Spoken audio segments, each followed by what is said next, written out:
Episode 63 to 80। तुम्हें एक बार में समझ नहीं आता, अभय ने जैसे ही कहा वैसे ही सलोनी ने आगे बढ़कर अभय को बाहर किया और उसके मुंह पर दरवाजा मारते हुए बोली, नहीं। अभय तो बस देखता ही रह गया जब तक उसे समझ आया कि उसके साथ उसकी स्वीट और डेंजरस वाइफ ने क्या किया है। वो रूम से बाहर था। अभय ने दरवाजे को घूरा, फिर बिना कुछ कहे ही वो वहां से निकल गया, क्योंकि फिलहाल अभी उसकी कोई बहुत जरूरी मीटिंग थी।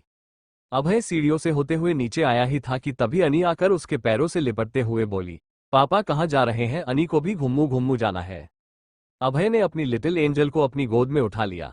बेटा, हम बाद में घूमने जाएंगे, अभी पापा को काम है, तो आप अभी घर में खेलो, फिर शाम को पापा आपको बाहर ले जाएंगे। अभय ने कहा तो अनी मायूस हो गई और कसमसा के वो अभय की गोद से उतर गई।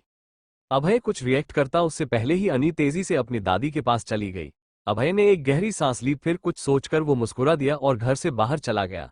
अभय के बाहर जाते ही सलोनी रूम से बाहर आई। उसने जीन्स और कुर्ती पहन रखी थी और बालों की चोटी बनाकर उसे सामने कर रखा था। वो आज एकदम अलग लग रही थी। सलोनी जल्दी से नीचे आई और उसने आरती के पास आकर कहा, माँ मुझे बाहर जाना है शॉपिंग के लिए। हम जाओ पर जल्दी आना, आरती ने कहा। सुगंधा जी भी वहीं बैठी थी और अनी भी। अनी ने जैसे ही बाहर जाने की बात सुनी, उसकी आंखें चमक उठी। मम्मा अनी को भी घूमने जाना है, अनी ने बेहद मासूमी से कहा।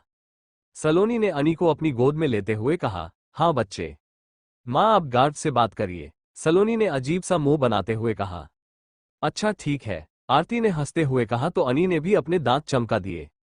आरती ने गार्ड से बात की, पर भी गार्ड सलोनी को जाने नहीं दे रहे थे। आखिर में सुगंधा जी के कहने पर गार्ड्स ने सलोनी और अनी को ड्राइवर और एक गार्डर के साथ जाने की परमिशन दे दी। साथ ही उन्होंने अभय को इस बारे में बताने के लिए कॉल भी किया, पर अभय ने कॉल पिक नहीं किया, क्योंकि वो अभी इम्पोर्टेंट मीटिंग में था और मान तो फिलहाल छुट्टी में था। सलोनी अनी को अपने साथ लेकर मॉल जाने के लिए निकल गई। आरती ने जबरदस्ती उसे अपना कार्ड दे दिया था, जिसे हाथ में रखे सलोनी घूर रही थी। वो अभी गाड़ी में ही थी। वहीं अनी गाड़ी से बाहर झांक झांक कर देख रही थी। उसे बहुत अच्छा लग रहा था। सलोनी ने कार्ड को अपने छोटे से वॉलेट में डाला और वो भी गाड़ी से बाहर देखने लगी। दूसरी तरफ जब अभय ने अपने फोन में इतने सारे मिस्ड कॉल देखे, वो भी अपने सिक्योरिटी के, तो उसने बिना देरी के फौरन कॉल बैक किया। कॉल पिक होते ही अभय ने कॉल करने का रीजन पूछा। बदले में सामने का जवाब सुनकर अभय जरा भी खुश नहीं था। मॉल पहुंचते ही सलोनी अनी के साथ गाड़ी से बाहर आई और गार्ड भी उसके पीछे ही गाड़ी से बाहर आया और उनके अंदर जाते ही वो भी उन्हें फॉलो करने लगा। निहान शूटिंग पर था और फिलहाल उसका इंपॉर्टेंट सीन शूट होना था, इसलिए वो मेकअप रूम में अपना मेकअप करवा रहा था। तभी उसका फोन बज पड़ा। निहान ने कॉल आंसर किया। बॉस, वो लड़की अभी मिनी मॉल आई है, उसके साथ एक बच्ची भी है जो उस लड़की को मम्मा कह रही है, सामने से आवाज आए। निहान ये सुनकर अपने चेयर से उठ खड़ा हुआ। उसके रिएक्शन से उसका मेकअप कर रही लड़की भी डर गई और उससे कुछ कदम दूर हो गई। तुम उन पर नजर रखो, मैं थोड़ी देर में तुम्हें कॉल करता हूं। इतना कहकर निहान ने कॉल एंड कर दिया। सर सेटअप रेडी है, कहते हुए एक लड़का उस रूम में आया, तो निहान ने बिना किसी भाव के कहा, पैकअप। इतना कहकर वो तेजी से बाहर निकल गया। वहां मौजूद लड़का और लड़की एक दूसरे का मुंह देखने लग गए। सलोनी एक शॉप में अनी के लिए कपड़े देख रही थी, पर अनी को कुछ पसंद ही नहीं आ रहा था। वो अजीब अजीब मुंह बना रही थी। सलोनी भी अब उसे घूर रही थी क्योंकि वो काफी नखरे कर रही थी। अनी को सबसे अच्छी वाली ड्रेस चाहिए। अनी ने बेहद मासूमी से अपने सामने खड़ी सेल्स गर्ल से कहा तो वो मुस्कुरा दी। ये सब हटा दीजिए और कुछ अच्छा सा दिखाए, सलोनी उस सेल्स गर्ल से कह ही रही थी कि इतने में ही पीछे से अभय की आवाज आई, जो मेरी प्रिंसेस के लिए बना हो। सलोनी के साथ साथ सेल्स गर्ल ने भी आवाज की तरफ देखा। ब्लू सूट पहने अभय खड़ा था। उसने अपना मास्क निकाला जो उसने पहना हुआ था, तो उस सेल्स गर्ल का मुंह खुला। ASR। सलोनी ने अभय से नजरें हटाकर उस सेल्स गर्ल की तरफ घूर कर देखा। पापा कहकर अनी सीधे अभय के पैरों से लिपट गई। अभय ने मुस्कुराकर अनी को अपनी गोद में उठाया और अपने साथ आए गार्ड्स को कुछ इशारा किया। कुछ ही पलों में वो शॉप पूरी तरह से खाली थी। जिसने अभय को देख लिया था, उस सेल्स गर्ल को छोड़े बाकी के सारे स्टाफ वहां से जा चुके थे। अब वहां अभय के साथ सलोनी, अनी, वो सेल्स गर्ल और 2 गार्ड्स ही मौजूद थे। अभय ने सेल्स गर्ल की तरफ देखा तो वो तो बस उसे देखने में ही बिजी थी। मेरी बेटी के लिए ड्रेस दिखाए, अभय की आवाज कानों में पड़ते ही वो सेल्स गर्ल अपने होश में आए। या कहते हुए वो सेल्स गर्ल फौरन अंदर चली गई, जहां काफी सारे कपड़े थे। कुछ देर बाद वो सेल्स गर्ल अपने साथ 2 खूबसूरत से फ्रॉक लेकर आई। एक ब्लैक कलर में था जिस पर बेहद खूबसूरत व्हाइट बटरफ्लाई थे। दूसरे फ्रॉक का कलर पर्पल था, जो सिंपल और अट्रैक्टिव था। दोनों ड्रेस पैक कर दो, अभय ने कहा तो अनी खुश हो गई, क्योंकि उसे भी दोनों ड्रेस पसंद आई थी। सलोनी तो बस उस सेल्स गर्ल को घूरने में बिजी थी, क्योंकि वो अभय को देख देख कर मुस्कुरा रही थी। तुमने अपने लिए कुछ नहीं लिया? अभय की आवाज कानों में पड़ते ही सलोनी ने उसकी तरफ देखा, जो उसे ही देख रहा था। तुम्हारी बेटी के नखरे ही इतने हैं कि मुझे कुछ लेने का मौका ही नहीं मिला, सलोनी ने मुंह बनाते हुए कहा। तो उसकी इस हरकत पर अभय मुस्कुरा उठा। उसे सलोनी का ऐसे शिकायत करना पसंद आया था। तुम शिकायत कर रही हो अपने हस्बैंड से? अभय ने सलोनी की कमर में हाथ डालकर उसे अपने करीब करते हुए कहा। हाँ, सलोनी ने फौरन कहा। वहीं उनके पास खड़ी सल्स गर्ल अभय के करीब सलोनी को देखकर अपना ही दिमाग लगा रही थी। उसने अभय सलोनी की बातें भी सुन ली थी, जिस वजह से उसे ये भी पता चल चुका था कि अनी अभय की बेटी है। वो अनी और अभय का चेहरा मिलाकर देखने लगी। दोनों के चेहरे काफी हद तक मिलते थे। चलो, तुम्हारी शॉपिंग भी आज मेरी पसंद से होगी, कहकर अभय ने उसके गाल को हल्के से चूम लिया। सामने खड़ी सल्स गर्ल ने अपनी आंखों को और बड़ा कर लिया था। मेरी वाइफ के लिए सबसे बेस्ट इंडियन वेयर दिखाइए, अभय ने सल्स गर्ल से कहा। तो उसने फौरन अपनी गर्दन हिला दी और हड़बड़ी में वहां से बाहर जाने लगी। पर इससे पहले वो बाहर जाती, गार्ड्स ने उसे रोक लिया। सल्स गर्ल ने अभय की तरफ देखा तो अभय ने सलोनी की तरफ देखते हुए कहा, ये न्यूज बाहर नहीं आनी चाहिए। सल्स गर्ल ने जल्दी से अपनी मुंडी हाँ में हिला दी। हालांकि उसके पेट में अभी से दर्द चालू हो चुका था। उसने मन ही मन कहा, इतनी बड़ी न्यूज मैं डाइजेस्ट कैसे करूंगी। अभय ने गार्ड्स को इशारा किया तो उन्होंने उस सल्स गर्ल को वहां से जाने दिया। मैंने तुम्हें मना किया था ना, तुम फिर भी यहां आए, कहते हुए अभय ने सलोनी की कमर में जोर से चिकोटी काटी। वॉट द सलोनी कुछ कहती उससे पहले ही अभय ने उसके होंठों पर उंगली रखते हुए कहा, शश शश, एक और शब्द नहीं। यू नो ना कि तुमने मेरी बात ना मानकर मुझे कितना डिसअपॉइंट किया है। सलोनी अभय को घूरने लगी। तभी वो सल्स गर्ल तेजी से अंदर आई और उसने अपने हाथ में रखी कुछ ड्रेस काउंटर पर रख दी और एक एक करके वो ड्रेसेस सलोनी को दिखाने लगी। पर सलोनी को कोई भी ड्रेस पसंद नहीं आ रही थी। ये वाला दिखाओ, अभय ने एक ब्लैक ड्रेस की तरफ इशारा किया तो उस सल्स गर्ल ने उस ड्रेस को काउंटर पर सब कपड़ों को हटा कर रखा। सलोनी के चेहरे पर स्माइल आ गई। वो एक ब्लैक साड़ी थी, जो अनी की ड्रेस से परफेक्ट मैच कर रही थी। अनी भी वो साड़ी देखकर खुशी से बोली, वाओ अनी और मम्मा, सेम टू सेम, पापा लिए भी ये दो। अनी ने बेहद मासूमी से उस सल्स गर्ल से कहा तो सलोनी ने अभय की तरफ देखा, मानो पूछ रही हो तुम भी साड़ी पहनोगे। नो, अभय ने फौरन मना कर दिया। तो वही सलोनी की हंसी छूट गई और उसे इस तरह से हंसते देख सल्स गर्ल भी मुस्कुरा दी। पर जैसे ही उसने अभय की घूरती नजरें खुद पर महसूस की, उसने अपनी हंसी दबा ली। ये पैक कर दो, अभय ने साड़ी की तरफ इशारा किया तो उस सल्स गर्ल ने जल्दी से सारी ड्रेस साइड की और वो ड्रेस लेके खुद साइड चली गई ताकि वो उस ड्रेस को पैक कर सके। अभय ने अब सलोनी की तरफ देखा जो अनजान सी दूसरी ड्रेसेस देखने में बिजी हो गई। हो गई तुम्हारी शॉपिंग या अभी और भी कुछ बाकी है? अभय ने सलोनी को देखते हुए कहा। मम, मुझे इनसे मैच करती ज्वेलरी भी चाहिए, सलोनी ने एक ड्रेस सल्स गर्ल की तरफ बढ़ाते हुए अभय से कहा और उस सल्स गर्ल को उसने वो ड्रेस पैक करने के लिए कह दिया जो कि सिंपल सा पीले रंग का सूट था। अभय ने उस सल्स गर्ल की तरफ अपना कार्ड बढ़ा दिया। इस बार सलोनी ने उसे बिल्कुल भी नहीं रोका। सल्स गर्ल ने कार्ड ले लिया और काउंटर की तरफ बढ़ गई। चलो बेटा, हम दूसरी शॉप पर चलते हैं, अब पापा आ जाएंगे, कहकर सलोनी ने अनी को अपनी गोद में ले लिया। अभय तो बस उसे देखता ही रह गया कर सलोनी वहां से चली गई। जब गार्ड्स ने सलोनी को नहीं रोका तो अभय ने उन्हें घूरते हुए ऑर्डर दिया, उसके पीछे जाओ। अभय की बात मानते ही गार्ड्स वहां से निकल गए।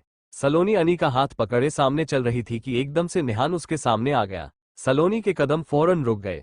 उसने हैरानी से निहान की तरफ देखा। हाय, तुम तो मुझे भूल ही गई, ना कॉल ना एमएसजी, निहान ने मुस्कुराते हुए कहा।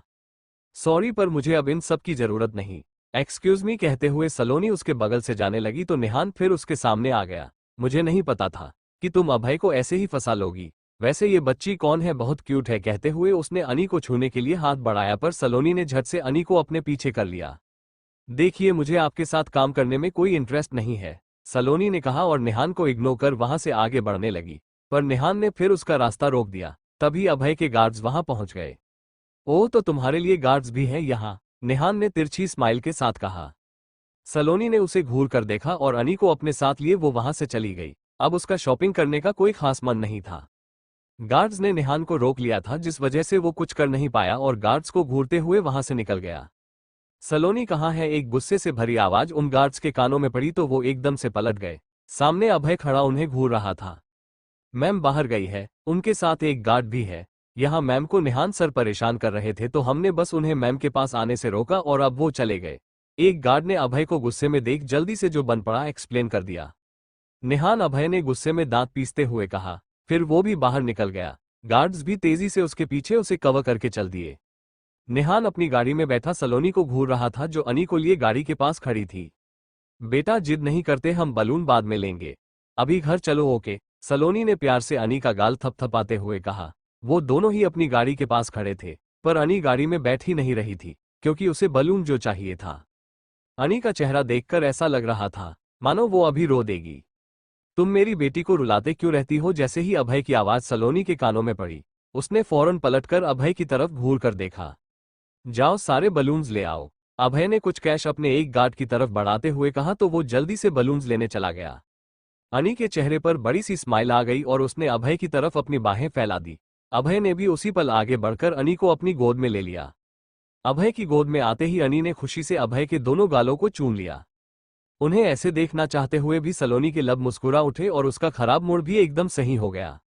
वहीं निहान गौर से अभय के एक्सप्रेशन देख रहा था, मानो वो अभय और अनी के बीच में रिलेशन को समझने की कोशिश कर रहा हो।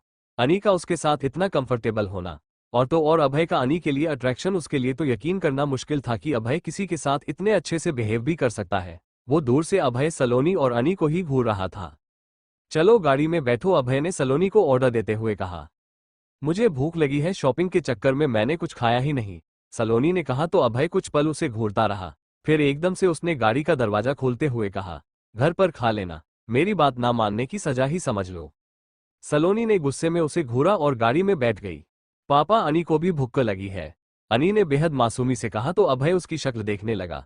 फिर उसने गाड़ी में बैठी सलोनी की तरफ देखा जो उसे ही घूर रही थी, पर अभय ने उसी पल उसे इग्नोर कर दिया। सलोनी इससे और चिढ़ गई, उसने भी अपना मुंह फेर लिया। अच्छा क्या खाएगा मेरा बच्चा अभी? अभय ने बेहद प्यार से अनी के गाल को सहलाते हुए कहा। अनी को राइस खाने हैं, वो भी ग्रीन वेजिटेबल के साथ, अनी ने अपनी आंखें टिमटिमाते हुए कहा। तो अभय मुस्कुरा दिया। तभी गार्ड अपने हाथ में सारे बलून्स लेकर आ गया। अभय ने वो सारे बलून्स अनी के हाथ में दे दिए। अनी के चेहरे की वो मासूम सी खिलखिलाहट देखते ही अभय को तो मानो दुनिया जहां की खुशी मिल गई थी। अभय अनी को लिए गाड़ी में बैठ गया और बलून्स गाड़ी के बाहर हवा में थे, पर उसकी डोर अनी के हाथों में थी। अभय ने ड्राइवर को गाड़ी एक रेस्टोरेंट के सामने रोकने के लिए कहा। गाड़ी रुकने के तुरंत बाद अभय के गार्ड ने उस रेस्टोरेंट में एक प्राइवेट रूम बुक कर दिया, जहां अभय और उसकी स्वीट सी फैमिली को कोई डिस्टर्ब ना करे। कुछ देर बाद अभय और सलोनी अपने सामने बैठे थे और अनी अभय की गोद में, उसके हाथ में अभी भी बलून्स थे। जहां अनी बेहद खुश थी और खिलखिला रही थी, वहीं सलोनी का चेहरा देखकर ऐसा लग रहा था मानो किसी ने उसे वहां जबरदस्ती बिठा दिया हो। अभय ने सलोनी की तरफ मेन्यू कार्ड बढ़ाते हुए कहा, ऑर्डर करो। अभय के इस तरह नॉर्मल बिहेव करने से सलोनी और ज्यादा चिढ़ रही थी। जब उसने कहा कि उसे भूख है तो उसे उसकी जरा भी परवाह नहीं थी और अनी ने कहा तो फौरन इस रेस्टोरेंट में आ गया और उसे ही खाना ऑर्डर करने के लिए कह दिया। सलोनी को अभय के ऊपर बेहद गुस्सा आ रहा था।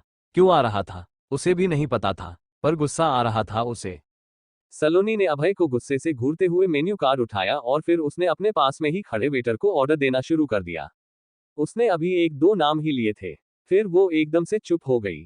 पास खड़ा वेटर, अभय और यहां तक कि अनी भी सलोनी का चेहरा देखने लगी। सलोनी ने एक पल के लिए सबका चेहरा देखा, फिर उसने वेटर की तरफ मेन्यू कार्ड बढ़ाते हुए कहा, मेन्यू की सारी डिश ले आइए। वेटर हैरानी से सलोनी की तरफ देखने लगा, फिर उसने एकदम से कहा, मैम मेन्यू में पूरे 200 डिशेज है, तुम खाना लेकर आओ। सलोनी ने कड़े शब्दों में कहा तो वेटर फौरन वहां से चला गया। मुझे खाना वेस्ट करना पसंद नहीं, इसलिए तुमने जितना ऑर्डर किया वो सारा तुम्हें खाना पड़ेगा, अभय ने बिना सलोनी की तरफ देखे ही कहा। हाँ तुम चुप रहो, सलोनी ने अजीब सा मुंह बनाते हुए कहा। तभी वहां एक वेटर आया और उसने अभय और अनी के सामने उनकी डिश रख दी। सलोनी हैरानी से उसे देखने लगी, मतलब अभय ने पहले ही अपने और अनी के लिए खाना ऑर्डर कर लिया था। मैम ने जो ऑर्डर किया था वो, अभय ने वेटर से पूछा। उनके लिए बस थोड़ा टाइम लगेगा सर, वेटर ने सिर झुकाकर अभय को जवाब दिया। अभय ने हल्के से सिर हिलाकर उसे जाने का इशारा कर दिया। वेटर के जाने के बाद अभय अपने हाथों से अनी को उसका फेवरेट राइस और ग्रीन वेजिटेबल खिलाने लगा। वहीं सलोनी उन दोनों बाप बेटी को बस घूर ही सकती थी। कुछ देर बाद एक साथ कई सारे वेटर्स अंदर आए और उन्होंने कुछ टेबल्स और लगा दिए। उसके बाद सलोनी के सामने उस रेस्टोरेंट की एक के बाद एक सारी डिशेज रख दी गई।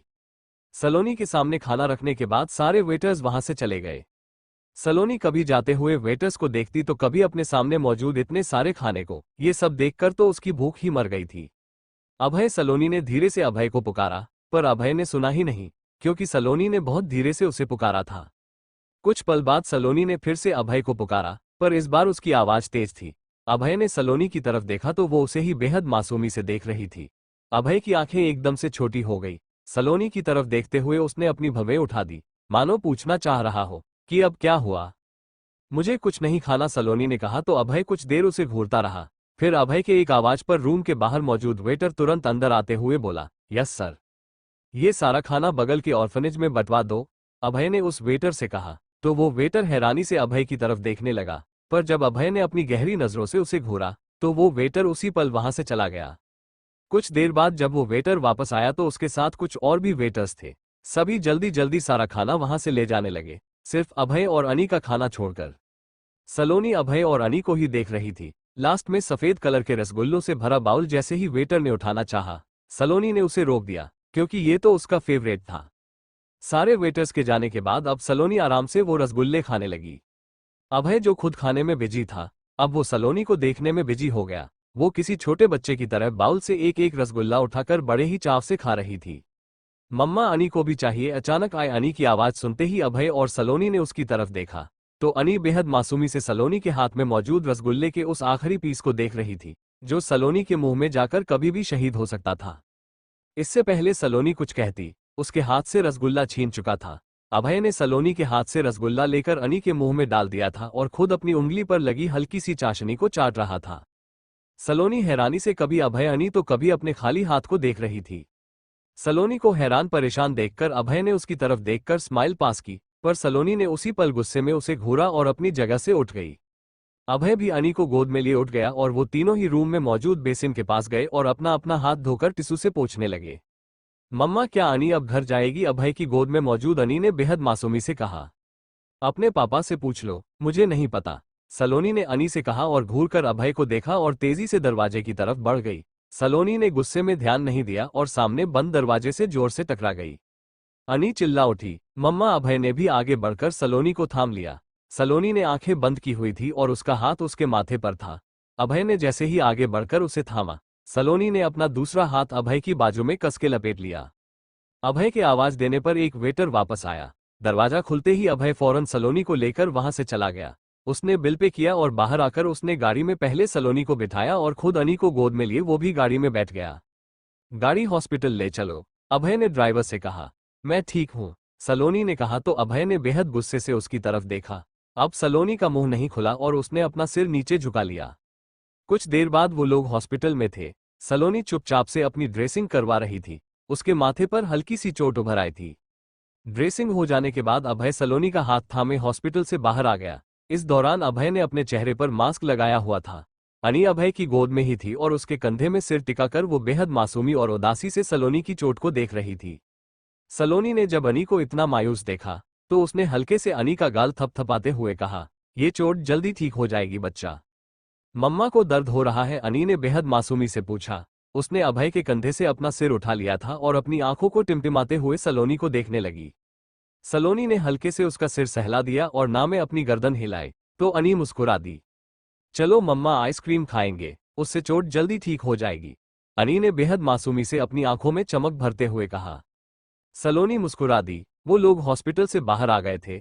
अभय ने सारे गार्ड्स को बाहर ही रोक दिया था। वो सब गाड़ी में बैठे तो ड्राइवर ने फौरन गाड़ी वहां से निकाल ली। उनसे कुछ दूर पर मौजूद कार में बैठा निहान गुस्से में उन्हें घूरते हुए वहां से दूसरी तरफ चला गया। ये चोट तुम्हें कैसे लगी बेटा? सुगंधा जी और आरती ने परेशान होते हुए सलोनी से पूछा। सलोनी अभय के साथ जस्ट अभी ही घर पहुंची थी। सलोनी ने उन दोनों का हाथ थामते हुए कहा, छोटी सी चोट है दादी, ठीक हो जाएगी। सुगंधा जी और आरती ने सलोनी को बिठा दिया, फिर नौकर से कहकर उसके लिए जूस लाने को कहा। सलोनी उन्हें यूं अपनी फिक्र करते देख हल्के से मुस्कुरा दी और पलकें भी भींग गई उसकी। तभी डोरबेल की आवाज सुनते ही सबने दरवाजे की तरफ देखा। एक सर्वेंट ने दरवाजा खोला तो सामने किसी अनजान शख्स की देख उसने हैरानी से कहा, जी आपको किससे मिलना है? मुझे सलोनी से मिलना है। सामने से एक दमदार आवाज आई और आवाज सुनते ही सलोनी की आंखें बड़ी हो गई। वो एकटक दरवाजे की तरफ देखने लगी। सर्वेंट की वजह से वो शख्स ठीक से दिख नहीं रहा था, पर शायद सलोनी उसे पहचानती थी। कुछ पल सोचने के बाद सर्वेंट बीच से हट गया। त्रिवेदी अंकल सलोनी के मुंह से अनायास ही निकला। उसका गला एकदम से सूख गया। वो एकदम से अपनी जगह से उठ खड़ी हुई। त्रिवेदी अंकल तेजी से अंदर आए और सलोनी के सामने खड़े हो गए।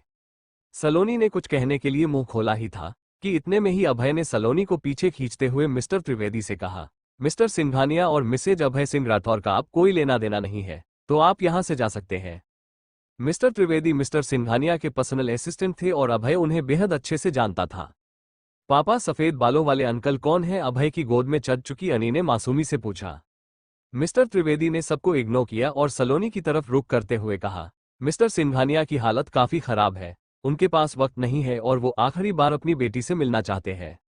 सलोनी एक पल के लिए अपनी जगह पर ही जम गई, पर जैसे ही उसे एहसास हुआ, वो तेजी से बाहर की तरफ दौड़ पड़ी। वहां मौजूद सभी लोग हैरान थे, पर वहां सबसे पहले रिएक्ट अभय ने किया और वो अनी को आरती की गोद में देकर सलोनी के पीछे चला गया। मिस्टर त्रिवेदी भी तेजी से बाहर निकल गए। सलोनी गाड़ी में बैठी ही थी कि तेजी से आता अभय भी उसके साथ बैठ गया। मिस्टर त्रिवेदी भी अपनी गाड़ी में बैठे और उन्होंने गाड़ी स्टार्ट कर दी और उनके पीछे ही अभय की गाड़ी भी चल पड़ी। कुछ देर बाद उनकी गाड़ी एक बड़े से हॉस्पिटल के आगे आकर रुकी। मिस्टर त्रिवेदी तेजी से गाड़ी से बाहर आए और अभय और सलोनी भी गाड़ी से बाहर आ चुके थे। वो तीनों तेजी से हॉस्पिटल में मौजूद प्राइवेट वार्ड की तरफ बढ़ गए। एक रूम के सामने आकर मिस्टर त्रिवेदी रुक गए और उनके साथ ही अभय और सलोनी भी रुक गए। मिस्टर त्रिवेदी ने सलोनी को अंदर जाने का इशारा किया तो सलोनी दरवाजा खोलकर अंदर चली गई। उसके पीछे अभय भी अंदर चला गया। उन दोनों के पीछे मिस्टर त्रिवेदी भी थे। सलोनी जैसे ही अंदर आए, सामने बेड पर लेटे अपने पापा को देख मानो वो सब भूल गई। मिस्टर सिंघानिया ने दरवाजे की आवाज सुनते ही अपनी आंखें खोल दी। अपने सामने सलोनी को देख उनके लब हल्के से हिले, उनके फेस पर स्माइल आ गई थी। पापा, सलोनी ने धीरे से कहा, पर वो अपनी जगह से हिली तक नहीं। मिस्टर सिंघानिया ने इशारे से ही सलोनी को अपने पास बुलाया। सलोनी अभी भी अपनी जगह पर खड़ी थी, तभी अभय ने उसका हाथ पकड़ लिया। सलोनी ने अभय की तरफ देखा तो अभय ने अपनी पलकें झपका दी। अभय और सलोनी साथ में ही मिस्टर सिंघानिया के पास आ गए। सलोनी कुछ कहना तो चाहती थी, पर उसके लफ्ज उसका साथ ही नहीं दे रहे थे। मिस्टर सिंघानिया ने सलोनी को अपने पास बैठने का इशारा किया तो सलोनी उनके पास मौजूद स्टूल पर बैठ गई। मुझे माफ कर दे बेटा, जब तुझे अपने परिवार की सबसे ज्यादा जरूरत थी तो तेरा परिवार तेरे साथ नहीं था, मेरी वजह। कहते कहते अचानक मिस्टर सिंघानिया की सांसें मानो उखड़ने लगी। सलोनी एकदम से परेशान हो गई। सलोनी ने मिस्टर सिंघानिया का हाथ थाम लिया और उनका हाथ रफ करते हुए वो परेशानी से कहने लगी, डॉक्टर को बुलाओ प्लीज। मिस्टर त्रिवेदी पहले ही डॉक्टर को बुलाने चले गए थे। कुछ देर बाद डॉक्टर आए तो सलोनी पीछे हट गई। सलोनी ने अभय का हाथ कसकर पकड़ लिया। वो अपने पापा को ऐसे बिल्कुल भी नहीं देख सकती थी। कुछ देर बाद सब एकदम शांत हो गया। मिस्टर सिंघानिया बेहोश थे। डॉक्टर ने उन्हें इंजेक्शन दिया था। आप सब प्लीज बाहर चलिए, इन्हें आराम करने दीजिए, डॉक्टर ने कहा तो सब खामोशी से बाहर चले गए। सलोनी अभी भी बार बार मुड़कर मिस्टर सिंघानिया को देख रही थी। बाहर आते ही डॉक्टर ने मिस्टर त्रिवेदी से कहा, देखिए, मैंने पहले ही कहा था कि आप उन्हें ज्यादा स्ट्रेस ना दें, वरना उनके पास जितना समय बचा है वो भी नहीं रहेगा। उम्मीद करता हूं कि आप समझ गए होंगे। इतना कहकर डॉक्टर वहां से चले गए। डॉक्टर के जाते ही सलोनी मिस्टर त्रिवेदी के सामने आकर खड़ी हो गई। अंकल, पापा को क्या हुआ है? सलोनी लगभग रुवांसा हो गई थी। अभय ने उसके पास आकर उसे संभाल लिया। मिस्टर त्रिवेदी ने एक गहरी सांस ली और कहा, मिस्टर सिंघानिया को ब्रेन हेमरेज हुआ है। पहले ही मिसेज सिंघानिया के जाने के बाद उन्हें एक हार्ट अटैक आ चुका है और अब ब्रेन हेमरेज।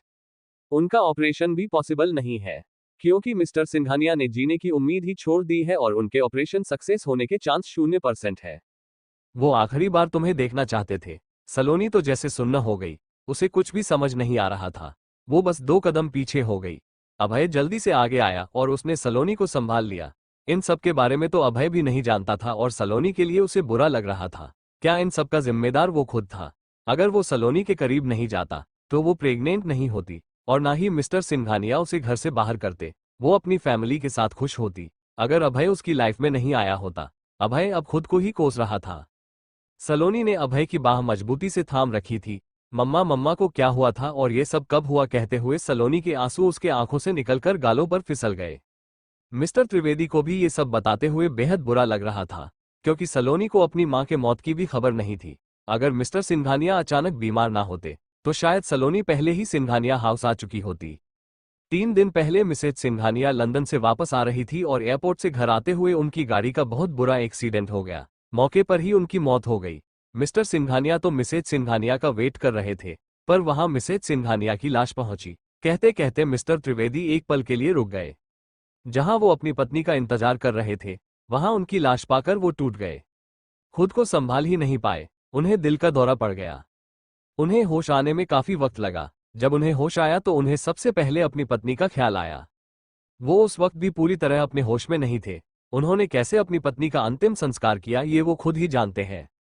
उसके दूसरे दिन ही उन्हें फिर दिल का दौरा पड़ा और तब से ये हॉस्पिटल में है। लगातार हार्ट अटैक आने की वजह से इनकी हालत खराब थी और फिर टेस्ट में इनका ब्रेन हेमरेज भी सामने आया, जिस वजह से अब डॉक्टर का कहना है कि मिस्टर सिंघानिया का बचना नामुमकिन है। फिर भी वो अपनी तरफ से पूरी कोशिश कर रहे हैं। मिस्टर त्रिवेदी ने अपनी बात खत्म की तो उसकी नज़र सलोनी पर टिक गई, जो अभय के सीने से लगी बस रोए ही जा रही थी। वो अपने माँ बाप से दूर थी, पर उसे ये यकीन था कि उसके माँ पापा खुश है और एकदम ठीक है, पर अब तो उसका पूरा भरोसा ही टूट गया। सलोनी की पकड़ अभय के सर्ट पर कस चुकी थी। ये सब मेरी गलती है, मैंने ही उन्हें अकेला छोड़ दिया, कहकर सलोनी और जोर से रोने लगी। उसकी आवाज सुन सभी की ध्यान उन्हीं पर चला गया। अभय सलोनी को चुप कराने लगा पर सलोनी चुप ही नहीं हो रही थी। अभय ने इस वक्त अपना फेस कवर नहीं किया था, जिस वजह से एक लड़की ने उसे पहचान लिया। हे, ये तो एएसआर है। आवाज सुनकर अब सभी की नजर अभय पर पड़ गई, पर वो लोग अभय के पास पहुंचते उसे पहले ही अभय के गार्ड्स ने उन्हें घेर लिया। लेकिन कुछ लोगों ने अभय और सलोनी की साथ में कुछ तस्वीरें ले ली थी। गार्ड ने फौरन सभी से तस्वीरें डिलीट करवा दी, पर निहान पहले ही तस्वीर लेकर वहां से जा चुका था। अभय सलोनी को लेकर बेंच के पास आया और उसे बिठा दिया। एक गार्ड ने पानी से भरा बोतल अभय की तरफ बढ़ा दिया तो अभय ने सलोनी को शांत कर उसे पानी पिला दिया। देखिए, ये हॉस्पिटल है, तो प्लीज थोड़ा शांत रहिए, पेशेंट्स को प्रॉब्लम हो रही है। एक डॉक्टर ने आकर वहां इकट्ठी भीड़ को देखते हुए कहा, तो मौके और जगह को देख सब अपनी अपनी जगह वापस चले गए। पर अभी भी उनकी नजरें बार बार अभय की तरफ ही जा रही थी। शायद वो जानना चाहते थे कि अभय के साथ वो लड़की आखिर थी कौन। कुछ देर बाद डॉक्टर ने त्रिवेदी के सामने आकर कहा, देखिए, मैंने पहले ही कहा है कि उनके पास काफी कम वक्त है, तो प्लीज अब आप उन्हें कोई स्ट्रेस मत दीजिएगा। डॉक्टर की बात सुनकर त्रिवेदी ने हामी भर दी। अभय की वजह से हॉस्पिटल में अलग ही क्राउड होने लगा था, जिस वजह से डॉक्टरों की सलाह लेकर रातों रात अभय ने मिस्टर सिंघानिया को दूसरे प्राइवेट हॉस्पिटल में रेफर करवा दिया और जिस फ्लो में मिस्टर सिंघानिया थे वो पूरा फ्लो उसने खाली करवा दिया। दूसरे दिन मिस्टर सिंघानिया की हालत थोड़ी बहुत नॉर्मल हुई। सलोनी घर जाने के लिए तैयार ही नहीं थी, वही अनी भी घर पर सबको परेशान किए बैठी थी। अभय घर जाता तो कुछ देर बाद वापस भी आ जाता। ऐसे ही लगभग 15 दिन बीत गए। सलोनी हॉस्पिटल से कहीं जा ही नहीं रही थी। आज अभय सलोनी को घर चलने के लिए कह ही रहा था कि तभी आरती अनी को गोद में लिए हॉस्पिटल आई और सीधे अभय के पास आकर रुकी। अनी को देखते ही सलोनी ने उसे अपनी गोद में ले लिया। वो इतने दिन से घर गई ही नहीं थी, जिस वजह से अनी ने पूरा घर सर में उठा लिया था और अब अपने मम्मा पापा को देख उसकी आंखों में चमक आ गई थी। मम्मा क्यों रो रही है? अनी ने बेहद मासूमी से सलोनी के आंसू पोंछते हुए कहा। सलोनी ने उसी पल अपने आंसू साफ किए और हल्के से मुस्कुरा दी। अनी अपने नानू से मिलेगी? सलोनी ने प्यार से अनी के गाल पर हाथ रखते हुए कहा, तो अनी ने जल्दी से हामी भरते हुए खुशी से कहा, अनी नानू से मिलेगी। सलोनी अनी को लेकर मिस्टर सिंघानिया से मिलने चली गई। मिस्टर सिंघानिया की हालत अभी भी वैसे ही थी, पर फिलहाल अभी जाग भी रहे थे। ज्यादातर दवा की वजह से वो हमेशा सोते ही रहते। दरवाजे की आवाज सुनकर उन्होंने दरवाजे की तरफ देखा। सामने सलोनी अपनी गोद में अनी को लिए खड़ी थी। सलोनी को देख मिस्टर सिंघानिया के चेहरे पर स्माइल आ गई और उसकी गोद में जो प्यारी सी बच्ची थी उसे भी उन्हें पहचानते देर नहीं लगी कि वो सलोनी की ही बेटी है। अनी बेहद मासूमी से टुकुर टुकुर मिस्टर सिंघानिया को देख रही थी और उसके चेहरे पर हल्की सी स्माइल थी। सलोनी मिस्टर सिंघानिया के पास आकर रुकी तो मिस्टर सिंघानिया उठने की कोशिश करने लगे, पर हाथ में लगे ड्रिप की वजह से ये नामुमकिन था। नज और सलोनी ने जल्दी से मिस्टर सिंघानिया को उठने से रोक लिया। ये आप क्या कर रहे हो डैड? सलोनी ने नाराजगी से कहा।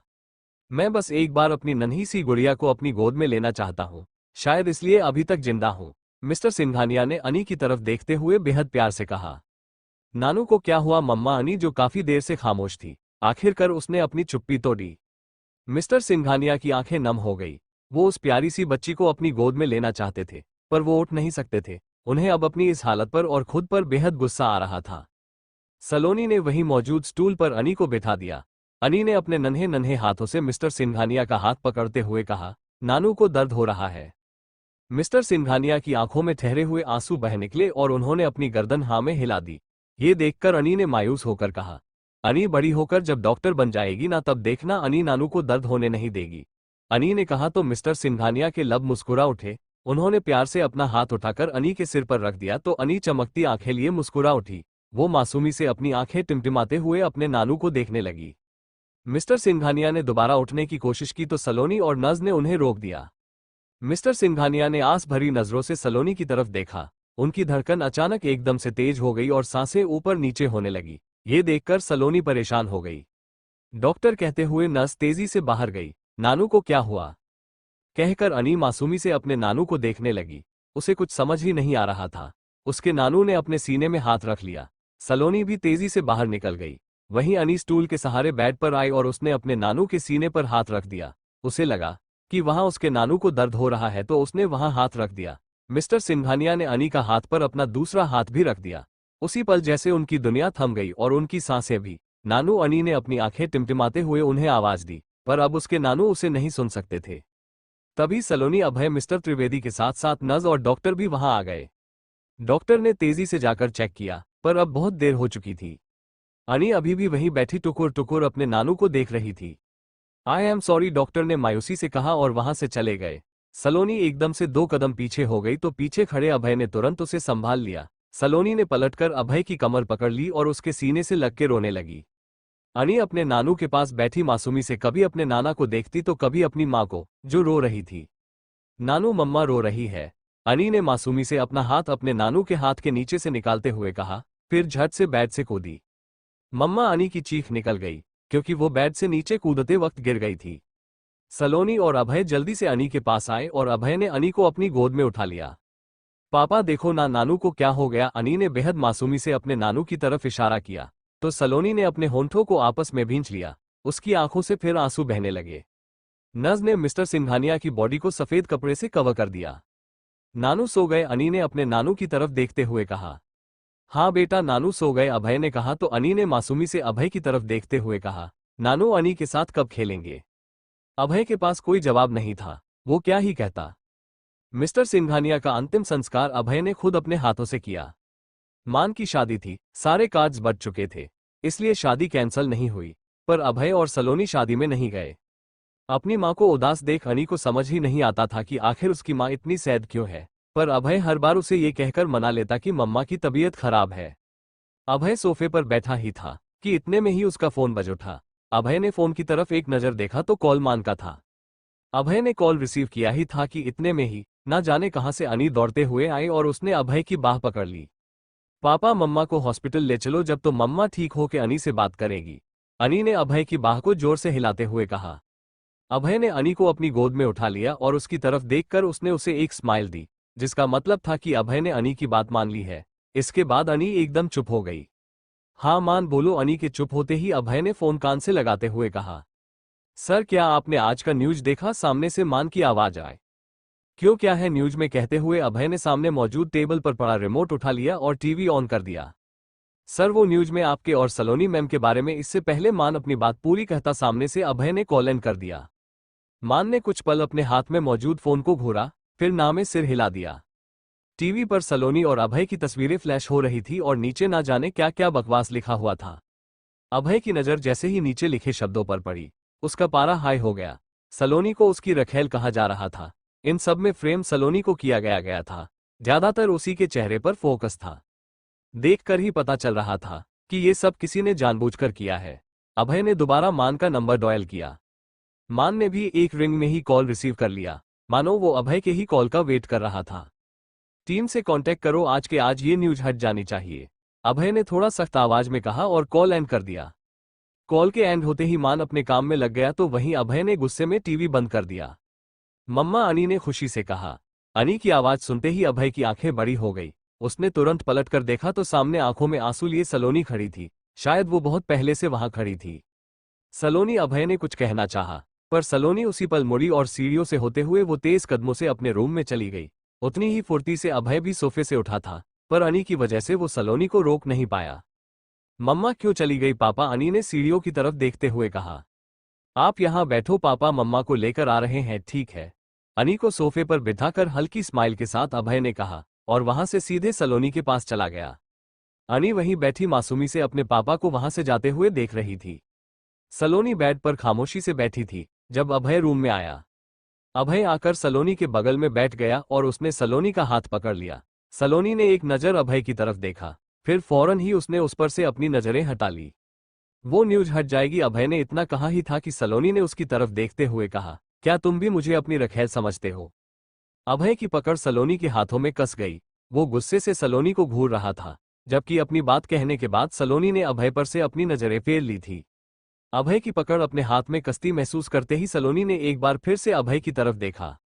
अभय का गुस्से से भरा चेहरा देखकर एक पल के लिए तो वो भी डर गई थी। वो खुद को अभय की पकड़ से छुड़ाने लगी पर इसमें वो नाकाम ही रही। तुम्हें नहीं लगता कि तुम कुछ ज्यादा ही बोल रही हो? अभय ने बेहद गुस्से से कहा। अभय को इतने गुस्से में देखकर सलोनी ने उसकी आंखों में देखते हुए कहा, क्या गलत कहा मैंने? वो तुम ही थे जिसे मैं नहीं चाहिए थी, वो तुम ही थे जिसने अपने ही बच्चे को मारने का फरमान सुना दिया। तुम्हारा क्या भरोसा, कल को तुम अनी को अपनी बेटी ना मानो। सलोनी अभी और भी कुछ कहती पर उससे पहले ही अपने गुस्से को दबाए रखे अभय ने सलोनी की गर्दन पकड़ ली और सलोनी का मुंह खुला रह गया। उसके शब्द उसके गले में ही अटक कर रह गए। आइंदा ऐसी बकवास की तो मुझसे बुरा कोई नहीं होगा। इतना कहकर अभय ने सलोनी को झटके से छोड़ दिया और तेजी से वहां से बाहर चला गया। सलोनी नम आंखों से बस उसे जाते हुए देखते ही रह गई। मम्मा क्यों नहीं आई पापा? अनी ने अभय से पूछा, जो अभी अभी उसकी बगल में आकर बैठा था। मम्मा के सिर में दर्द है बेटा, वो अभी नहीं आएगी, अभय ने अनी के गाल पर हाथ रखते हुए कहा। अभय की बात सुनते ही अनी सोफे से कूदकर नीचे उतर गई। क्या कर रही हो बच्चा, गिर जाओगी तो चोट लग जाएगी, अभय ने कहा। पर अनी बिना अभय की बात सुने ही वहां से तेजी से भाग गई। अभय बस अनी को सलोनी के रूम में जाते देखता ही रहा। फिर अपनी नजरें हटाकर उसने मान को कॉल किया। काम हुआ। मान के कॉल अटेंड करते ही अभय ने उससे पूछा, कोई हलवा है जो 10 मिनट में हो जाएगा? मान ने मन ही मन कहा। बहरे हो गए हो या तुम्हें अब इस जॉब की जरूरत नहीं? अभय ने गुस्से में अपने दांत पीसते हुए मान से कहा। मान ने हड़बड़ाकर जल्दी से कहा, हाँ हो जाएगा सर, जल्दी करो। इतना कहकर अभय ने गुस्से में कॉल एंड कर दिया। अभय के कॉल कट करते ही मान ने बुरा सा मुंह बनाया और फिर वो खुद किसी को कॉल करने लगा।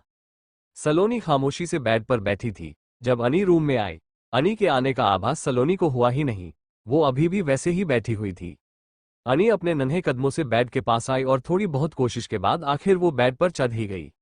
बेड पर चढ़ने के बाद अनी सलोनी के पास आई और अपने नन्हे नन्हे हाथों से वो सलोनी का सिर दबाने लगी। अनी के अचानक की गई इस हरकत से एक पल के लिए सलोनी चौंक गई, पर अगले ही पल उसके फेस पर स्माइल और आंखों में नमी आ गई। उसने हाथ बढ़ाकर अनी को पकड़ा और उसे अपनी गोद में बिठा लिया।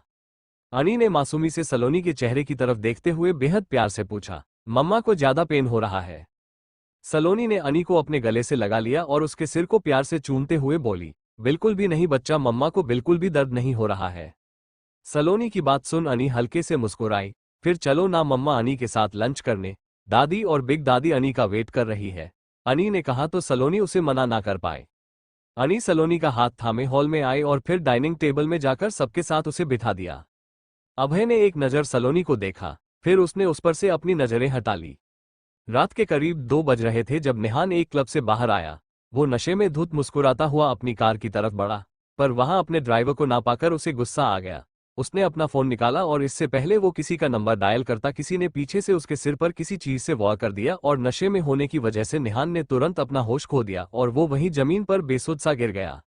निहान के गिरते ही डंडा लेकर खड़े मान ने एक चैन की सांस ली और उसे घूरते हुए बोला, बेवड़ा कहीं का, मेरे पूरे 3 घंटे बर्बाद कर दिए, बार के बंद होने पर पीने की क्या जरूरत थी? कहते हुए मान ने उसे एक लात मारा और फिर अपने साथ में खड़े 2 आदमियों को उसे उठाने का इशारा किया।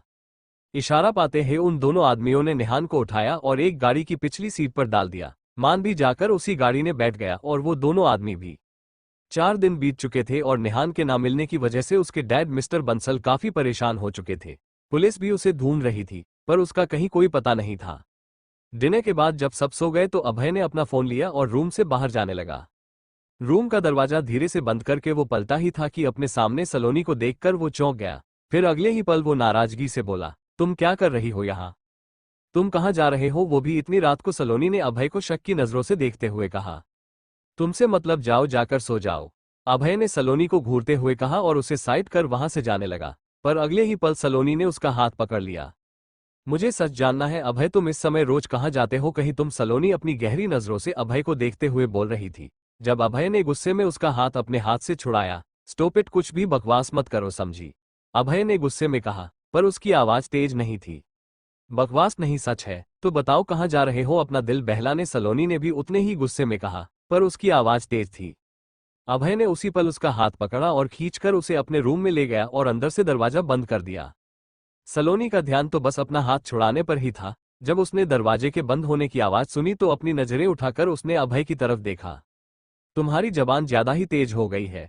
वैसे तुम्हें नहीं लगता कि अगर मुझे अपना दिल बहलाना होता तो मेरे लिए बेस्ट ऑप्शन तुम हो, कहते हुए अभय जैसे ही उसके करीब हुआ, सलोनी ने गुस्से में अपना चेहरा फेर लिया। वो कुछ दिनों से अपने मॉम डैड की मौत की वजह से काफी परेशान थी, जो अब अभय की वजह से परेशान रहने लगी थी। आधी रात को सबके सोने के बाद चुपके से उसका घर से बाहर जाना सलोनी के मन में शक पैदा कर रहा था।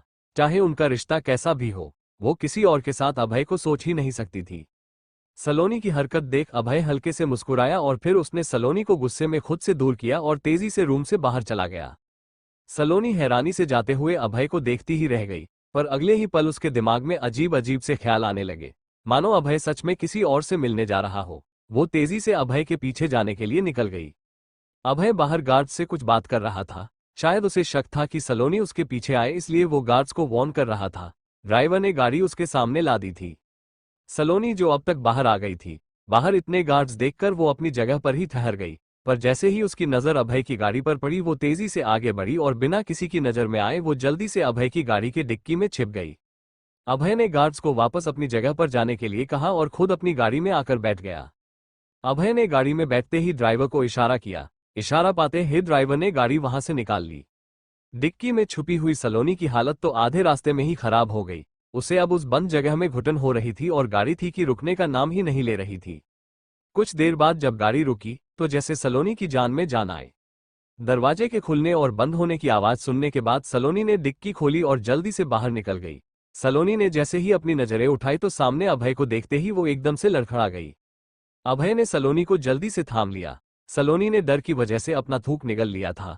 उसने अभय की तरफ देखा तो वो उसे ही गुस्से से घूर रहा था।